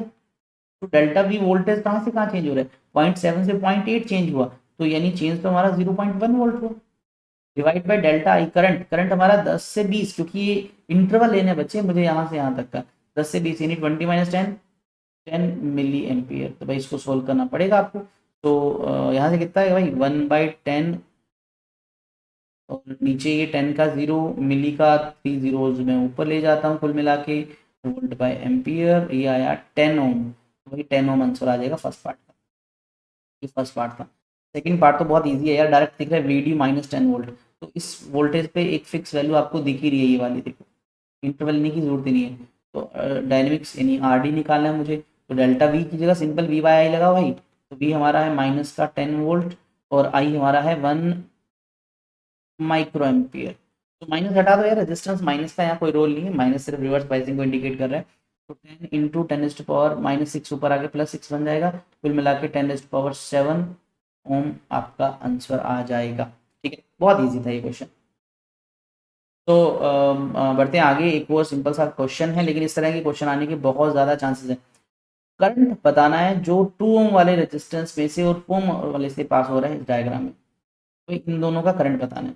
तो सबसे पहले भाई देखो इस डायग्राम में आपको सिंपल रेजिस्टेंस के अलावा डायोड दे दी दो, ये साइड प्लस ये साइड माइनस, यानी ये है हाई पोटेंशियल और ये है लो पोटेंशियल, और ये डायोड का पी साइड, ये एन साइड, लेकिन इसका पी इधर है, इसका एन इधर है। तो कुल मिला के डायग्राम से तो मुझे पता लग रहा है जो D1 है वो फॉरवर्ड बाइस है और जो D2 है वो रिवर्स बाइस है, ठीक है। क्वेश्चन में कहीं भी डायोड का रेजिस्टेंस नहीं दे रखा, तो बाय डिफॉल्ट याद रखना फॉरवर्ड बाइस के केस में हम 0 ओम लेते हैं और रिवर्स बाइस के केस में हम इन्फिनिटी ले लेते हैं, मतलब उस ब्रांच को आप नेग्लेक्ट कर दो। तो अगर इस डायग्राम में देखें बच्चे, तो डायग्राम में देखें तो इस D2 का रिवर्स बाइसिंग हो रही है, लेकिन D1 फॉरवर्ड है, तो सिर्फ D1 को लगा रहने दो क्योंकि वो फॉरवर्ड बाइस है, तो उस वाली branch 2 ohm as it is रहेगी और ये हमारा 10 वोल्ट एज इट इज रहेगा। तो डायग्राम कुछ ऐसा बना दो, इसको नेग्लेक्ट कर दो क्योंकि रेजिस्टेंस बहुत ज़्यादा है। सिंपल याद रखना करंट हमेशा वहां से जाता है जहां से रेजिस्टेंस कम हो, और ये रिवर्स बाइस होने से इनफाइनाइट रेजिस्टेंस शो करेगा, करंट इसमें जाएगा नहीं। तो भाई 4 ओम वाले में से करंट जो है किसमें से 4 ओम वाले में से जाएगा नहीं, 0 एम्पियर, उसका आंसर तो 0 है, ठीक है। लेकिन हमें 2 ओम से निकालना है, इस वाले से तो निकालना है। तो देखो अब अगर इसका निकालना है तो अब सर्किट का जो वोल्टेज है वो हमारा 10 वोल्ट है, सर्किट का रेजिस्टेंस सिर्फ 2 ओम है क्योंकि एक ही बचा, तो करंट कैसे निकलता है, V बाई आर, तो 10/2 क्या है हुआ 5 एम्पियर। तो बच्चे इसमें से 5 एम्पियर करंट जाएगा, तो आपका ये आंसर आ गया। तो यानी 4 ओम वाले में से तो जाएगा नहीं, लेकिन 2 ओम से जाएगा 5 एम्पियर। ये आंसर दे रखा है देखो 5, और उसमें से नहीं जाएगा तो उसमें से 6। ओके, चलिए नेक्स्ट क्वेश्चन पे आते हैं। पोटेंशियल बैरियर दे रखा है VB 0.5 volt. Okay, depletion region की विड्थ दे दी भाई, D लिखो या W लिखो, आप जो यूज कर रहे हो। फील्ड पूछ लिया, तो सिंपल फॉर्मुला बेस्ड क्वेश्चन है, लेकिन ये फॉर्मुला चैप्टर सेकंड में पढ़ते हो। क्या फॉर्मुला होता है बच्चे, जो होता है पोटेंशियल डिफरेंस या पोटेंशियल ग्रेडियंट जो होता है E के इक्वल होता है। E जो होता है वो V बाई डी होता है बच्चे। तो V आपको 0.5 गिवन है, D का वैल्यू भी गिवन है 5 इंटू 10⁻⁷। थोड़ा सा सिंप्लीफाई कर लेते हैं, 5/10 मल्टीप्लाई बाई 5 इंटू 10⁻7 हो जाएगा। तो कुल मिला के 10⁻6 वोल्ट पर मीटर, या E का एक और यूनिट होता है न्यूटन पर कूलम। ये दोनों में से कोई भी लिख सकते हो, दिस इज योर आंसर। ठीक है, दिस इज सोल्ड, यहाँ लिखा हुआ है, हम कर चुके हैं। तो नेक्स्ट न्यूमेरिकल बहुत इजी है, लेकिन मज़ेदार क्वेश्चन है, based on forward reverse wise. तो एक बैटरी दिख रहा होगा, ये प्लस साइड, ये माइनस साइड, हाई पोटेंशियल भाई, ये लो पोटेंशियल है। पीएन जंक्शन दिख रहा है, तो ये साइड पी है, ये एन साइड है। कुल मिला के सोचो, ये side plus plus plus plus plus plus plus plus plus plus plus, N side को प्लस दे रहे हैं और पी को माइनस दे रहे हैं। तो मतलब ये हमारी डायोड जो है ये हो जाएगी रिवर्स बाइस। तो अगर ये रिवर्स बाइस हो जाएगी तो इसका रेजिस्टेंस तो इनफाइनाइट हो जाएगा। तो इस वाली ब्रांच को हटा दो। अगर मैं ब्रांच को हटाता हूँ तो कुल मिला के हमारा जो डायग्राम है वो कुछ इस तरह का दिखेगा, क्योंकि ब्रांच तो हटा देनी है। अब मुझे बताओ, क्या सर्किट में कुल मिला के मेरे पास ये दो रेजिस्टेंस बचे, वो सीरीज में देख लो साथ में। तो टोटल रेजिस्टेंस हो जाएगा 20 ओम, टोटल वोल्टेज हमारा 20 वोल्ट, 20 वोल्ट है। तो करंट निकालना है तो भाई V बाई आर 20/20 1 एम्पियर आएगा। तो हमारा आंसर आया 1 एम्पियर। देखते हैं भाई आंसर, चेक करते हैं 1 एम्पियर है या नहीं है। ओके 1 एम्पियर भाई, बहुत सिंपल क्वेश्चन था, लेकिन डिप्लेशन एयर की विड्थ ऑलमोस्ट इतनी होती है, बता चुका हूँ भाई। PN junction non ohmic conductor कहलाते हैं, क्योंकि इनका ग्राफ नॉन लीनियर होता है। नॉन लीनियर होने का मतलब इनका रेजिस्टेंस जो है वो कांस्टेंट नहीं होता, डायनेमिक होता है, ये फ्लो को ओबे नहीं करते। डोपिंग इंक्रीज करने से विड्थ डिक्रीज होती है, ये भी बता चुका हूँ, बहुत इंपॉर्टेंट पॉइंट था। चलिए एक क्वेश्चन और सिंपल सा। एक पीएन जंक्शन दिख रहा है, ये पी साइड एन साइड, यहाँ 200 ओम रेजिस्टेंस है। बैटरी लगा दी दो, उल्टी लगा रखी है। तो उल्टी लगाने का मतलब ये माइनस से जोड़ रखा है, ये भी माइनस है, यानी ये वाला साइड -1 वोल्ट से कनेक्टेड है और ये वाला -3 वोल्ट से कनेक्टेड। तो कुल मिला के पी देखो जरा, -1 बड़ा है -3, -1 बड़ा होता है, ये हाई पोटेंशियल है, अच्छा ये लो पोटेंशियल है। तो ये हुआ फॉरवर्ड बाइस, और फॉरवर्ड बाइस है तो भाई कंडक्ट करेगा, कंडक्ट करेगा तो करंट जाएंगे, तो उसको काउंट करेंगे। अब इसका रेजिस्टेंस कुछ नहीं दे रखा क्वेश्चन में, तो भाई हम इसको आइडियल लेके चलेंगे। आइडियल का रेजिस्टेंस 0 ओम लेते हैं, भाई इसका 0 ओम है। तो अब बताओ मुझे, सर्किट का ये 0.1 वोल्ट, ठीक है, रेजिस्टेंस हमारा एक 0 ओम है और एक हमारा 200 ओम है, और ये वाला पॉइंट हमारा -3 वोल्ट के साथ है। तो टोटल रेजिस्टेंस हुआ 0 + 200 ओम। और पोटेंशियल डिफरेंस की बात करें भाई, -3 और -1 के बीच में 2 ही तो होता है, तो पोटेंशियल डिफरेंस हुआ 2 वोल्ट। करंट निकालना है V by R, simple Ohm's law लगाओ यहाँ पर, 2/200, 1/100, तो ये आया हमारे पास 0.01 एम्पियर, ये हमारा आंसर आ गया। चलिए चेक करते हैं, ये आ जाए भाई आंसर, तो ये हमारा राइट आंसर है। तो इस तरह से ये हमारा क्वेश्चन का प्रैक्टिस हम इस तरह से कर लेंगे। तो अब हमारा लास्ट टॉपिक बचता है, जो है भाई पीएन जंक्शन डायोड का यूज़ कहाँ करना है। यूज़ करना है एज अ रेक्टिफायर। तो हमारा चैप्टर का लास्ट टॉपिक है, लेकिन थोड़ा बड़ा टॉपिक है, इतना बड़ा भी नहीं है, बहुत इंपॉर्टेंट है, इससे भी एग्जाम में क्वेश्चन आने के चांसेस हैं, तो इसको हम डिस्कस करें। तो रेक्टिफायर एक ऐसा डिवाइस है जो अल्टरनेटिंग करंट को डायरेक्ट करंट में बदलता है। अब अल्टरनेटिंग करंट का मतलब एक ऐसा करंट जिसकी value and direction keeps on changing, एक फिक्स इंटरवल में चेंज होगा ही होगा। बट डायरेक्ट करंट एक ऐसा करंट है जिसमें एक कांस्टेंट वैल्यू है और एक फिक्स डायरेक्शन है, means the unidirectional current. तो आप ऐसा भी बोल सकते हो कि ये एक चेंजिंग डायरेक्शन, यानी जो बाई डायरेक्शनल है उसको यूनी डायरेक्शनल में कन्वर्ट करता है। एक वो करंट जिसकी वैल्यूज कंटिन्यूसली चेंज हो रही है उसको एक फिक्स स्टडी करंट में कन्वर्ट कर रहा है। तो डिवाइस जो एसी पे वर्क करता है, इसको इनपुट एज अ एसी मिलता है और आउटपुट ये क्या देता है, एक डीसी पे। ठीक है, सो ये मोस्ट इंपॉर्टेंट डिवाइस है। इस प्रोसेस को, the process of changing AC into DC, उस पूरे प्रोसेस को रेक्टिफिकेशन बोलते हैं। डिवाइस का नाम rectifier, but the process is known as rectification. तो इस प्रोसेस में किस चीज़ का यूज़ करेंगे भाई, देखो सिंपल है, पीएन जंक्शन डायोड पढ़ रहे हैं तो उसका यूज़ होगा। तो हम रेक्टिफायर में पीएन जंक्शन डायोड का यूज करते हैं। तो what is the working principle of rectifier? तो अगर मैं वर्किंग प्रिंसिपल की बात करूं तो आप बोल सकते हो कि we use the concept that PN junction diode during forward bias conducts current, means उसमें से करंट पास होता है, and during reverse bias it behave as a insulator, it behave as a bad conductor, उसमें से current pass नहीं होता। तो this is the concept, this is the working principle. ठीक है, आई थिंक सो ये लिखा हुआ है, the current flows only in that part of the cycle और that time when diode is forward बाइस, और जब फॉरवर्ड वाइज नहीं है तो कंडक्ट नहीं करेगा। तो this is the principle of working of a rectifier.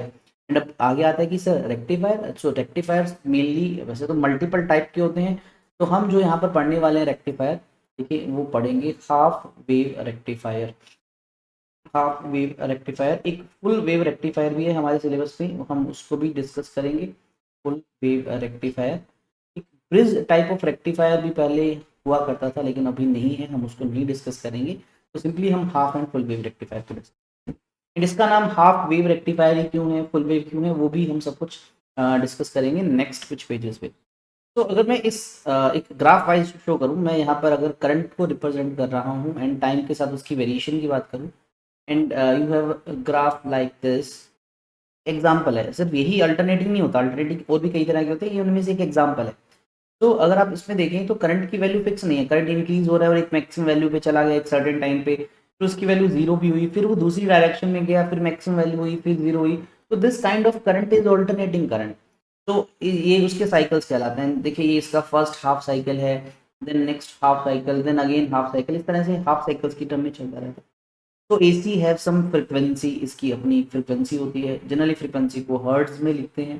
ठीक है, हर्ट्ज मीन्स पर सेकेंड, साइकिल्स पर सेकेंड, हर्ट्ज को आप लिख सकते हो साइकिल्स पर सेकेंड। जनरली जो हम इंडिया के अंदर एसी यूज करते हैं, ठीक है, इन इंडिया जो हम एसी यूज करते हैं बच्चों, you know that frequency is hertz means 50 complete cycles पर सेकेंड। और हाफ साइकिल्स की बात करूं तो 100 half cycles in each second, ये इंडिया में जो एसी है फ्रिक्वेंसी। ठीक है, लेकिन हमें ये करंट चेंज करना है किस करंट में, एक ऐसे करंट में जिसमें ये चीज़ नहीं होती हो, जो यूनी डायरेक्शनल हो। यूनी डायरेक्शनल का मैं ग्राफ यहाँ शो करूँ तो काइंड ऑफ दिस, अगर ये लेटर से ये टाइम है, ये करंट का वैल्यू है, तो जो ग्राफ है वो एक स्ट्रेट लाइन होना चाहिए ऑलमोस्ट, यानी उसकी वैल्यू फिक्स है। ठीक है, इन डायरेक्शन भी आप देखो तो एक ही साइड में ग्राफ बना रखा है हमने। तो इस काइंड का मुझे करंट चाहिए, तो एसी को डीसी में बदलना है, तो हमें एक डिवाइस चाहिए जो हम पढ़ रहे हैं रेक्टिफायर। अब देखो इनपुट हमारा जो होगा वो जनरली एसी होगा ये, और आउटपुट में हम एक्सपेक्ट करेंगे ऐसा मिले, मिलता है नहीं मिलता वो बात की बात है, लेकिन ये हमारा रहेगा एज अ इनपुट। तो इनपुट में जो एसी है उसमें हाफ हाफ साइकिल्स की बात करें तो ये फर्स्ट हाफ साइकिल, ये second half cycle, third half cycle, ऐसे हाफ साइकिल्स की टर्म में हम बात करेंगे। ठीक है, अब हाफ वेव रेक्टिफायर क्यों बोला गया भाई, देखो फर्स्ट क्योंकि जब हम इनपुट ऐसा देंगे लेकिन उसका सिर्फ हाफ पार्ट ही रेक्टिफाई हो पाएगा, इसलिए हम इसको हाफ रेक्टिफायर बोलेंगे। तो ये बनता कैसे सर्किट डायग्राम, एक दो चीजें और मैं थोड़ी सी क्लियर कर दूं तुम्हें ताकि तुम इजीली समझ पाओ इन इन चीजों को। तो ध्यान से देखना, एसी एंड डीसी हमें पता ही अलग अलग चीजें हैं। डीसी में जनरली बैटरी हमें वोल्टेज देता है तो उसका सिंबल कुछ इस तरह से बना देते हैं प्लस माइनस। ठीक है, लेकिन एसी को रिप्रेजेंट करने के लिए हम इस तरह का सिंबल यूज करते हैं। तो बीच में आप देखो तो इस तरह से साइनोसोडियल एक आपको लाइन दिख रहा होगा, कर्व लाइन, ये इंडिकेशन होता है ऑल्टरनेटिंग, जिसकी वैल्यू चेंज हो रही है कंटिन्यूसली। और यहाँ पर पोलैरिटी चेंज होती है हर सेकंड में। ठीक है, इनिशियली लेटर से ये प्लस है तो कुछ टाइम बाद ये माइनस हो जाएगा, कुछ टाइम मीन्स एक सेकंड का भी 100th पार्ट के अंदर ये चेंज हो जाएगा। ठीक है, एंड उसके बाद अगर मैं बात करूँ एक अभी नेक्स्ट पेज पे आप एक डायग्राम देखोगे, एक सर्किट देखोगे इस तरह का, जिसमें ये इस तरह का एक अरेंजमेंट है, ये एक्चुअली कोयल्स होता है कॉपर का।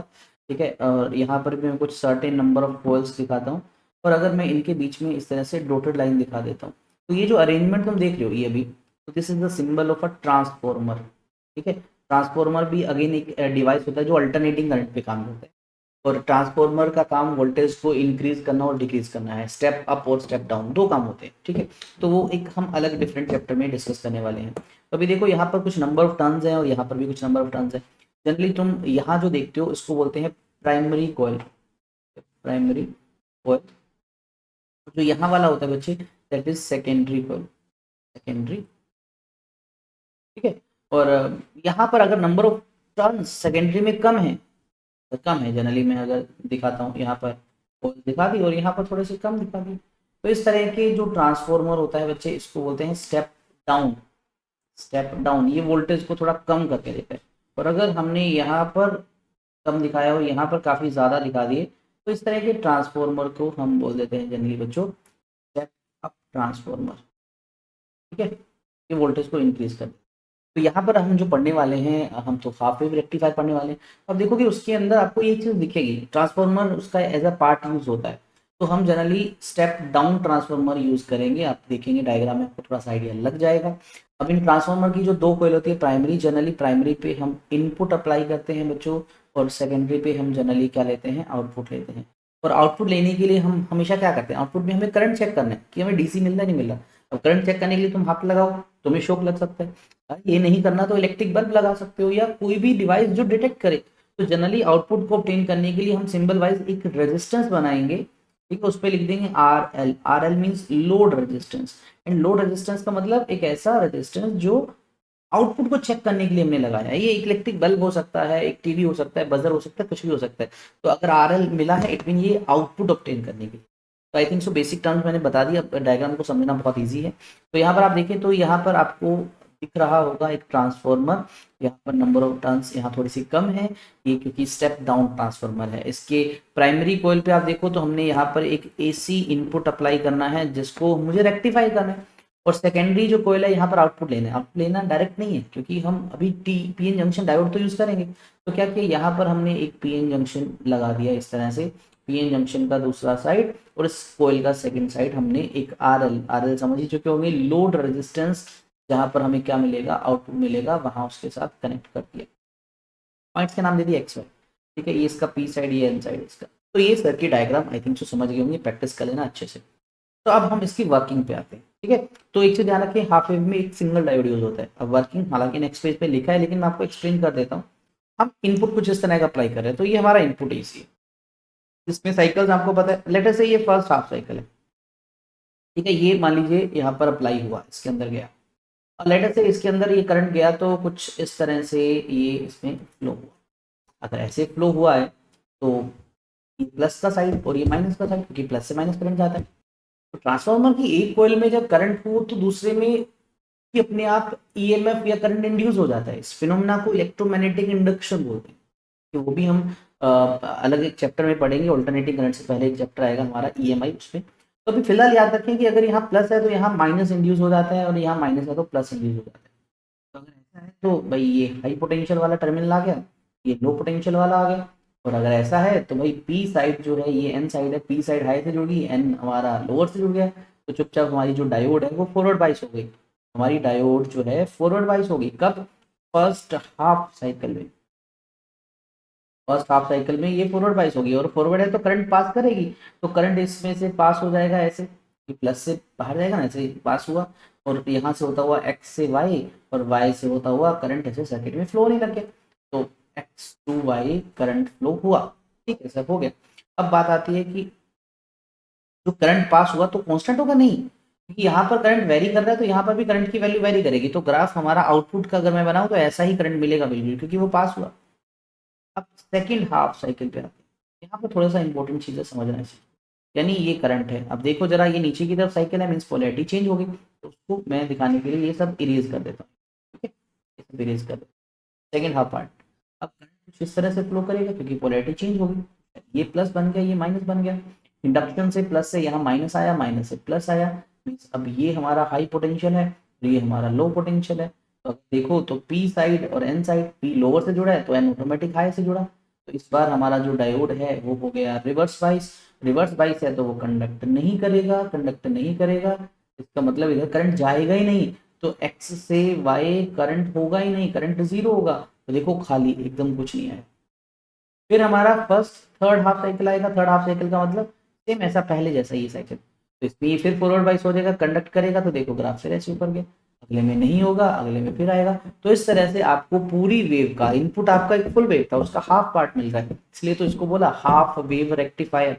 ठीक है, लेकिन एक चीज और है, जो आपको आउटपुट मिल रहा है, तो आपका जो आउटपुट अगर आप थोड़ा सा ध्यान से देखें बच्चे, मैं यहाँ अगर आपको बना के दिखाऊं, तो आउटपुट भी आपका कुछ इस तरह से मिल रहा है।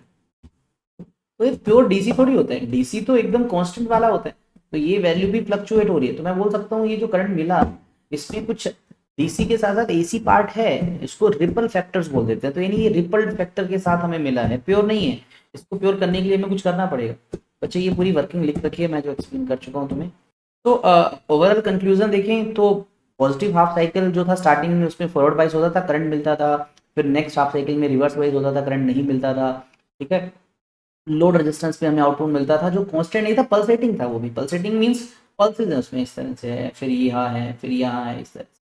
ठीक है, यानी आप बोल सकते हो कि वो मिक्सचर है एसी एंड डीसी का। ठीक है, तो ये फोर्थ पॉइंट मत पड़े एक बार, अभी काम करनी है। उसके बाद एफिशिएंसी, एफिशिएंसी मतलब इनपुट मिला, आउटपुट दे रहा है, तो आउटपुट और इनपुट का रेशो भी हमें जो टोटल सिग्नल का सिर्फ 40.6% ही मिल रहा है एज अ डीसी। तो एफिशिएंसी इसकी 100% नहीं है, ये पूरा एक्यूरेट नहीं है। तो एनर्जी लॉस कर रहा है ऐसे समझो, हमें डीसी चाहिए तो प्योर नहीं मिल रहा। Next, ripple frequency for half wave rectifier is same that of VC. Ripple frequency का मीन्स क्या है कि हमारा इनपुट जो है उसका अगर आप देखो लेट अस से कुछ नंबर ऑफ साइकिल्स हैं, तो आप देखोगे हमें जो आउटपुट मिल रहा है उसके अंदर भी नंबर ऑफ साइकिल उतना ही है। लेट अस से मैं यहाँ पर अगर आपसे बात करूँ कि 10 एक सेकंड के अंदर इसने 10 साइकिल पूरे किए तो 10 बार प्लस आया। तो यहाँ पर भी देखोगे एक सेकंड में 10 साइकिल ही होंगे, 10 बार प्लस आएगा। माइनस वाला नहीं है, बस प्लस वाला तो है ना। तो इनकी फ्रिक्वेंसी सेम होती है। तो आप ऐसे बोलो कि अगर इनपुट में 50 हर्ट्ज फ्रिक्वेंसी का डाल रहा हूँ तो आउटपुट भी मुझे 50 हर्ट्ज फ्रिक्वेंसी का ही मिलेगा। ठीक है, ये याद रखना। तो अब हम नेक्स्ट पे बढ़ते हैं, हमारा फुल वेव रेक्टिफायर। तो ना बारी आती है फुल वेव रेक्टिफायर। नाम से आइडिया लगा सकते हो फुल वेव रेक्टिफायर क्यों बोला। रेक्टिफायर वही एसी को डीसी में कन्वर्ट करने वाला डिवाइस। शायद ये एक ऐसा डिवाइस है जो इनपुट का जो कंप्लीट वेव है उसको आउटपुट में कंप्लीट करे, आउटपुट में भी शायद हमें फुल वेव मिल रहा है, दैट्स वाई इसका नाम है फुल वेव रेक्टिफायर। फिर बढ़ते हैं दूसरा, सर्किट डायग्राम। तो क्या चेंजेस हैं, जब आपने हाफ वेव रेक्टिफायर पढ़ा था तो देखा था उसमें सिंगल डायोड यूज हुआ था, लेकिन इसमें 2 डायोड यूज होता है, 2 डायोड्स का यूज है। बस इसमें थोड़ा सा चेंज ये है कि जो ट्रांसफॉर्मर है वो थोड़ा सा स्पेशल है, इसको बोलते हैं सेंटर टैप ट्रांसफॉर्मर। इसमें क्या होता है कि सेकेंडरी कॉइल जाती रहती है ट्रांसफॉर्मर की, उसके सेंटर से भी एक वायर कनेक्टेड होती है, इसको जनरली सेंटर टैप बोल देते हैं। देखिए वही बाकी सब कुछ हम प्राइमरी पे इनपुट अप्लाई करते हैं। हमारा इनपुट में जो एसी होता है वो हमारा यहाँ पर हमने कनेक्ट किया प्राइमरी कॉइल पे। सेकेंडरी कॉइल जो है उसका एक साइड अपर साइड हमने एक डायोड D1 के साथ कनेक्ट किया, दूसरा साइड भी एक डायोड D2 के साथ कनेक्ट किया, दोनों के एन साइड को कॉमन किया, ये दोनों का कॉमन साइड है दोनों डायोड का। और यहाँ से सेंटर टैप से जो वायर है वो यहाँ से हुआ, वो यहाँ पर कनेक्ट कर दिया, मीन्स जो हमारा लोड रेजिस्टेंस है मीन्स आउटपुट है, तो इन दोनों डायोड का जो कॉमन साइड है और जो सेंटर टेप वाला वायर है इन दोनों के बीच में, यानी यहाँ पर मिलेगा हमें आउटपुट। अब बात करते हैं वर्किंग की। तो आपको पता है हमारा जो इनपुट है तो कुछ इस तरह का हम इनपुट हमें मिल रहा है एसी इस तरह का, और हमें आउटपुट चेक करना है इस तरह का हमें आउटपुट मिलेगा। हालांकि इनपुट आउटपुट दोनों आगे नेक्स्ट पेजेस पे है, लेकिन मैं अभी थोड़ा सा कनेक्ट कर रहा हूँ आपको ताकि थोड़ा सा आपको आइडिया मिल सके वर्किंग का। ठीक है, अब लॉजिकली सोचो, लेट अस से इनिशियल फर्स्ट हाफ की बात करते हैं, ये वाला करंट है। ठीक है, फर्स्ट हाफ साइकिल। तो फर्स्ट हाफ साइकिल में मैंने कंसीडर किया लेटर से करंट कुछ ऐसे फ्लो कर रहा है, तो यानी ये साइड प्लस ये माइनस, प्लस से यहाँ माइनस इंड्यूस हुआ, माइनस से यहाँ प्लस इंड्यूस हुआ। तुम्हें पता है यहाँ वाला फिनोमिना इलेक्ट्रोमैग्नेटिक इंडक्शन है। प्लस मीन ये वाला साइड बच्चे हाई पोटेंशियल पे है, ये वाला लो पोटेंशियल पे है। तो ये सेंटर टैप वाला पॉइंट कहाँ होगा, तो ये शायद कोई मॉडरेट पोटेंशियल होगा, इसका कुछ मीडियम पोटेंशियल होगा। अब अगर आप D1 डायोड को देखो तो इसका पी साइड ये एन साइड, और हम D2 डायोड को देखें तो इसका पी साइड एन साइड। अब दोनों डायोड की बाइसेंस चेक करते हैं। तो फर्स्ट डायोड को देखा पी साइड हाई से जुड़ा है, एन साइड जो है बच्चे वो हमारा यहाँ से होता हुआ मॉडरेट से जुड़ा है, यानी कम से जुड़ा है। तो हमारा जो फर्स्ट हाफ है उसमें जो D1 डायोड है ये हमारा हो गया फॉरवर्ड बाइस। चलो D2 को चेक करते हैं। D2 का पी साइड लोअर पोटेंशियल से और एन साइड जो है वो थोड़े से ज्यादा पोटेंशियल पे है, मॉडरेट पे है। तो हमारा जो D2 है वो रिवर्स बाइस है। तो यानी फर्स्ट हाफ साइकिल में 2 डायोड में से एक फॉरवर्ड बाइस हो गया, तो यानी अपने में से करंट कंडक्ट करेगा, लेकिन जो रिवर्स है वो नहीं करेगा। तो करंट कंडक्ट करेगा मतलब प्लस वाला ये है हाई पोटेंशियल, तो हाई से लोअर करंट हमेशा जाता है, तो यहाँ से करंट होगा, वो करंट यहाँ से पास होगा, यहाँ से पास होता हुआ वो x to y current pass हो जाएगा, यानी लोड रेजिस्टेंस पे हमें करंट मिलेगा। कहाँ से कहाँ जाएगा बच्चों, x टू y जाएगा। ये हुई कहानी हमारे फर्स्ट हाफ साइकिल की। चलिए अब बात करते हैं सेकंड हाफ साइकिल में क्या होगा। इस साइकिल में तो समझ रहे हैं कि करंट हमें D1 ने दे दिया और हमारा ग्राफ कुछ ऐसा बन जाएगा, ये D1 की वजह से है। नेक्स्ट हाफ साइकिल को समझने के लिए मैं थोड़ा सा इसको इरेज कर देता हूँ यहाँ पर, ताकि आप थोड़ा सा डिटेल में समझ सके करंट का डायरेक्शन कैसा है और ये क्यों है। तो आपको पता है ये हमारा इनपुट था, इस बार पोलैरिटी चेंज होगी भाई, देखो क्योंकि ये वाला साइकिल आएगा नीचे वाला नेगेटिव साइकिल, तो अब लेटर से करंट कुछ इस डायरेक्शन में फ्लो कर रहा है, तो ये वाला साइड में प्लस कंसिडर करता हूँ, इसको माइनस, प्लस ने यहाँ माइनस इंड्यूस किया, यहाँ प्लस इंड्यूस हुआ, इस बार ये हाई पोटेंशियल है, ये हमारा लो पोटेंशियल, बीच वाला हमारा वही सेम, ये मॉडरेट या मीडियम पोटेंशियल।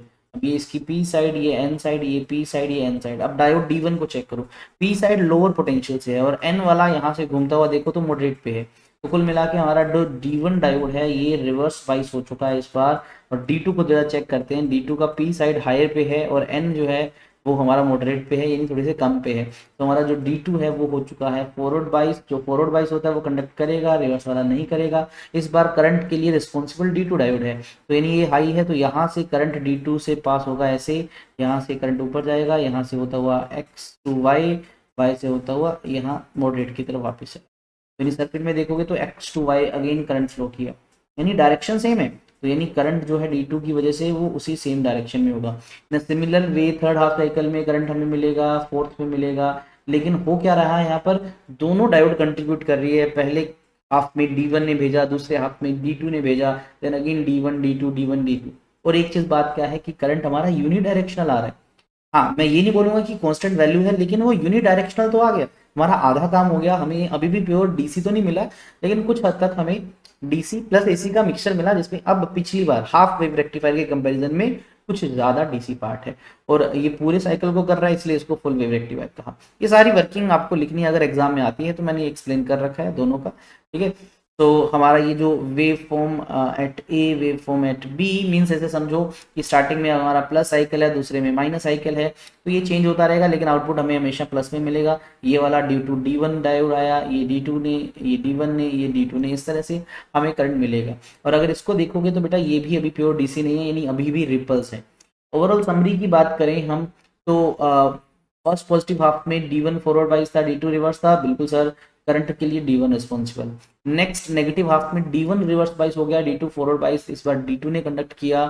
अभी भी जो आउटपुट मिलेगा, मीन्स हम दोनों साइकिल्स के बाद जो हमारा आउटपुट है अभी भी वो मिक्सचर है, किसका बच्चे, एसी प्लस डीसी का मिक्सचर है हमारा करंट। तो अब अगर मुझे प्योर डीसी चाहिए तो मुझे इसके बाद भी फिल्टर सर्किट लगाना पड़ेगा। हमारा लास्ट टॉपिक इसके बाद फिल्टर सर्किट है, छोटा सा टॉपिक है, ठीक है। तो फिल्टर सर्किट से ही हमें कांस्टेंट डीसी मिलता है। तो यहाँ पर ये दे रखा है कि हमें जो इसने फ्लक्चुएटिंग डीसी दिया, हमारा जो करंट कुछ इस तरह का है बच्चों, इस तरह का, ठीक है। फिल्टर सर्किट लगाने के बाद हम मान सकते हैं कि ऑलमोस्ट वो कांस्टेंट जैसा मिले। हमारा आउटपुट है वो लोड रेजिस्टेंस पे मिलता है, मुझे पता है कांस्टेंट नहीं होता, पल्सेटिंग नेचर होता है, बार बार बता रहा हूँ, उसका ग्राफ कुछ ऐसा होता है। करंट की वैल्यू टाइम के साथ इस तरह से वेरी कर रही है।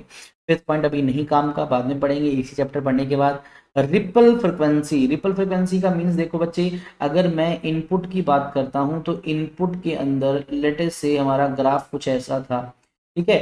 तो लेटेस्ट से 1 सेकेंड के अंदर आप देखो 5 साइकिल्स हो रहे हैं, अगर उन 5 में पॉजिटिव 5 बार आ रहे हैं, 5 टाइम्स आपको क्या मिल रहा है, पॉजिटिव मिल रहा है। बट अगर वही मेरे पास आउटपुट कुछ ऐसा मिलता है, तो अगर मैं इसको कंपेयर करूं तो 1 सेकंड में मुझे इसके अंदर भी कंप्लीट साइकिल 5 मिलेंगे, लेकिन उसमें 10 टाइम मुझे पॉजिटिव मिलेगा, क्योंकि इसके माइनस वाले केस में भी इसने प्लस देना है। तो यानी आपको जो आउटपुट में फ्रिक्वेंसी मिल रही है वो डबल है किससे, इनपुट वाले से।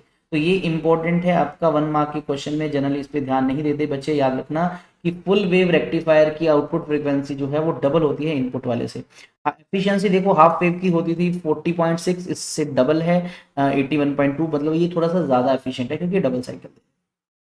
ये भी आपको पता है भाई, प्योर हमारा जो सर्किट है डीसी तो नहीं दे रहा, तो उसके लिए मुझे यूज करना पड़ेगा फिल्टर सर्किट। तो फिल्टर सर्किट को समझाने से पहले मैं तुम्हें फिर एक बेसिक बात बता देता हूँ जो तुम्हें बहुत अच्छे से पता होना चाहिए। इतना फिजिक्स में दो ऐसे डिवाइस होते हैं, दो ऐसे कंपोनेंट्स होते हैं जो फिल्टर सर्किट्स में जनरली यूज होते हैं। वो क्या है, एक होते हैं बच्चे कैपेसिटर, और दूसरा एक चीज होती है जिसको बोलते हैं इंडक्टर।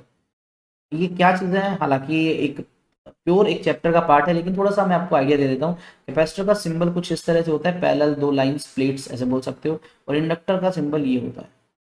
ये जो दोनों चीजें मैं बता रहा हूँ, देखो कैपेसिटर का अपना एक कैपेसिटेंस होता है C, इंडक्टर का अपना एक इंडक्टेंस होता है एल, जैसे रजिस्टर का रेजिस्टेंस होता है आर, वैसे ये जो दोनों है ना, ये दोनों डिफ्रेंशिएट करते हैं एसी डीसी को। मींस इनमें जब एसी पास होता है तो इनका बिहेवियर अलग, और जब इनमें डीसी पास होता है तो इनका बिहेवियर अलग, इन दोनों का। तो अगर मैं इन दोनों की बात करूं तो इन दोनों में जब कोई करंट पास होता है तो उसके लिए एक रेजिस्टेंस ऑफर करते हैं, जिनको बोलते हैं, इस केस में बोलते हैं कैपेसिटिव रिएक्टेंस। कैपेसिटिव रिएक्टेंस, तो उस कैपेसिटिव रिएक्टेंस जो यानी रेजिस्टेंस का ही नाम है बच्चे, इसलिए लिख देते हैं, उसका फॉर्मूला होता है 1/2 पाई फ्रिक्वेंसी ऑफ करंट जो पास हो रहा है इनटू कैपेसिटेंस की वैल्यू।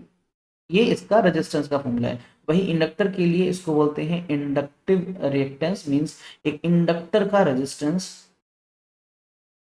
और इसका फॉर्मूला होता है बच्चे X L is equal to 2 pi into frequency into L. अब ये फॉर्मूला मैंने दोनों क्यों बताए, अब थोड़ा सा आपको क्लियर पता लगेगा कि अगर एक डीसी करंट है तो डीसी की तो फ्रिक्वेंसी जीरो होती है, तो अगर फ्रिक्वेंसी जीरो है तो एक्सी के फॉर्मूले में पुट करो तो 1/2 pi into zero into see something by zero infinity. It mean capacitor जो है जब उसमें डीसी पास करोगे उसके लिए रेजिस्टेंस इन्फिनिटी हो जाता है। इट मीन वो क्या करेगा, ब्लॉक करेगा, ब्लॉक्स, ठीक है, यानी डीसी करंट को रोकता है कौन, कैपेसिटर। वहीं एसी करंट की बात करें, हम एसी पास करें तो एसी की अपनी फ्रीक्वेंसी होती है, वो नॉन जीरो होती है, और तो एक्सी जो आएगा वो हमारा फ्रीक्वेंसी के इन्वर्सली होगा, यानी जितना ज्यादा फ्रीक्वेंसी का करंट होगा उतना एक्सी उसके लिए कम होगा, वो इजिली पास होगा, उसमें से क्या हो जाएगा बच्चों, पास होगा इजिली। इट मीन डीसी और एसी को डिफरेंशिएट कर रहा है, डीसी को रोकना है इसने कैपेसिटर ने, लेकिन एसी को जाने देना है। और वहीं अब इंडक्टर की बात करें तो डीसी की फ्रीक्वेंसी जीरो, क्योंकि वो वैरी थोड़ी करता है, तो इस केस में एक्सएल निकालोगे समथिंग यानी 2 pi into zero into L, तो आप देखोगे जीरो। इसका मतलब कि जो इंडक्टर है वो अपना रेजिस्टेंस जीरो कर लेता है डीसी करंट के लिए, डीसी इजीली पास कर लेता है, तो आप बोल सकते हो डीसी, ठीक है, इजीली पास होता है, ठीक है। और वहीं अगर हम एसी की बात करें तो एसी की फ्रिक्वेंसी नॉन जीरो होती है, कुछ ना कुछ होती है, तो एक्सएल जो है वो फ्रिक्वेंसी के डायरेक्टली है, जितना एसी ज्यादा फ्रिक्वेंसी का होगा उतना ज्यादा एक्सएल होगा, यानी वो उसको क्या करेगा, अपोज करेगा, ठीक है। तो ये दोनों का बिहेवियर है। तो अब अगर इस बिहेवियर का मैं कहीं यूज कर पाऊँ तो वो फिल्टर सर्किट है। अब फिल्टर सर्किट में एसी डीसी का मिक्सचर है, तो मुझे एसी डीसी को अलग करना है, तो उनको डिफरेंशिएट कौन करता है, या तो कैपेसिटर या इंडक्टर। तो अभी जो हम पढ़ रहे हैं बच्चे वो हमारा कैपेसिटर वाला होगा जो हमारे इस चैप्टर के अंदर है फिल्टर सर्किट का, ठीक है। तो मैंने आपको थोड़ा सा वर्किंग बता दी, हालांकि इसके अंदर यही लिखा मिलेगा, मैं आपको समझा देता हूँ यहाँ पर। सो जो एनसीईआरटी का डायग्राम है वो देखो, ये हमारा वही फुल वेव रेक्टिफायर, ये जो डायग्राम है इसको बोलते हैं ब्लॉक डायग्राम, क्योंकि हम इसमें पूरा सर्किट ना दिखा के ब्लॉक वाइज दिखा रहे हैं। तो ये हमारा रेक्टिफायर, तो हमने इसको एसी इनपुट दिया था, हमारा इनपुट तो कुछ ऐसा था हमारा स्टार्टिंग में, इसने आउटपुट दिया एक्स वाई के क्रॉस, लोड रेजिस्टेंस के क्रॉस, लेकिन इसका आउटपुट कुछ ऐसा, हमें इसको करना है फिल्टर।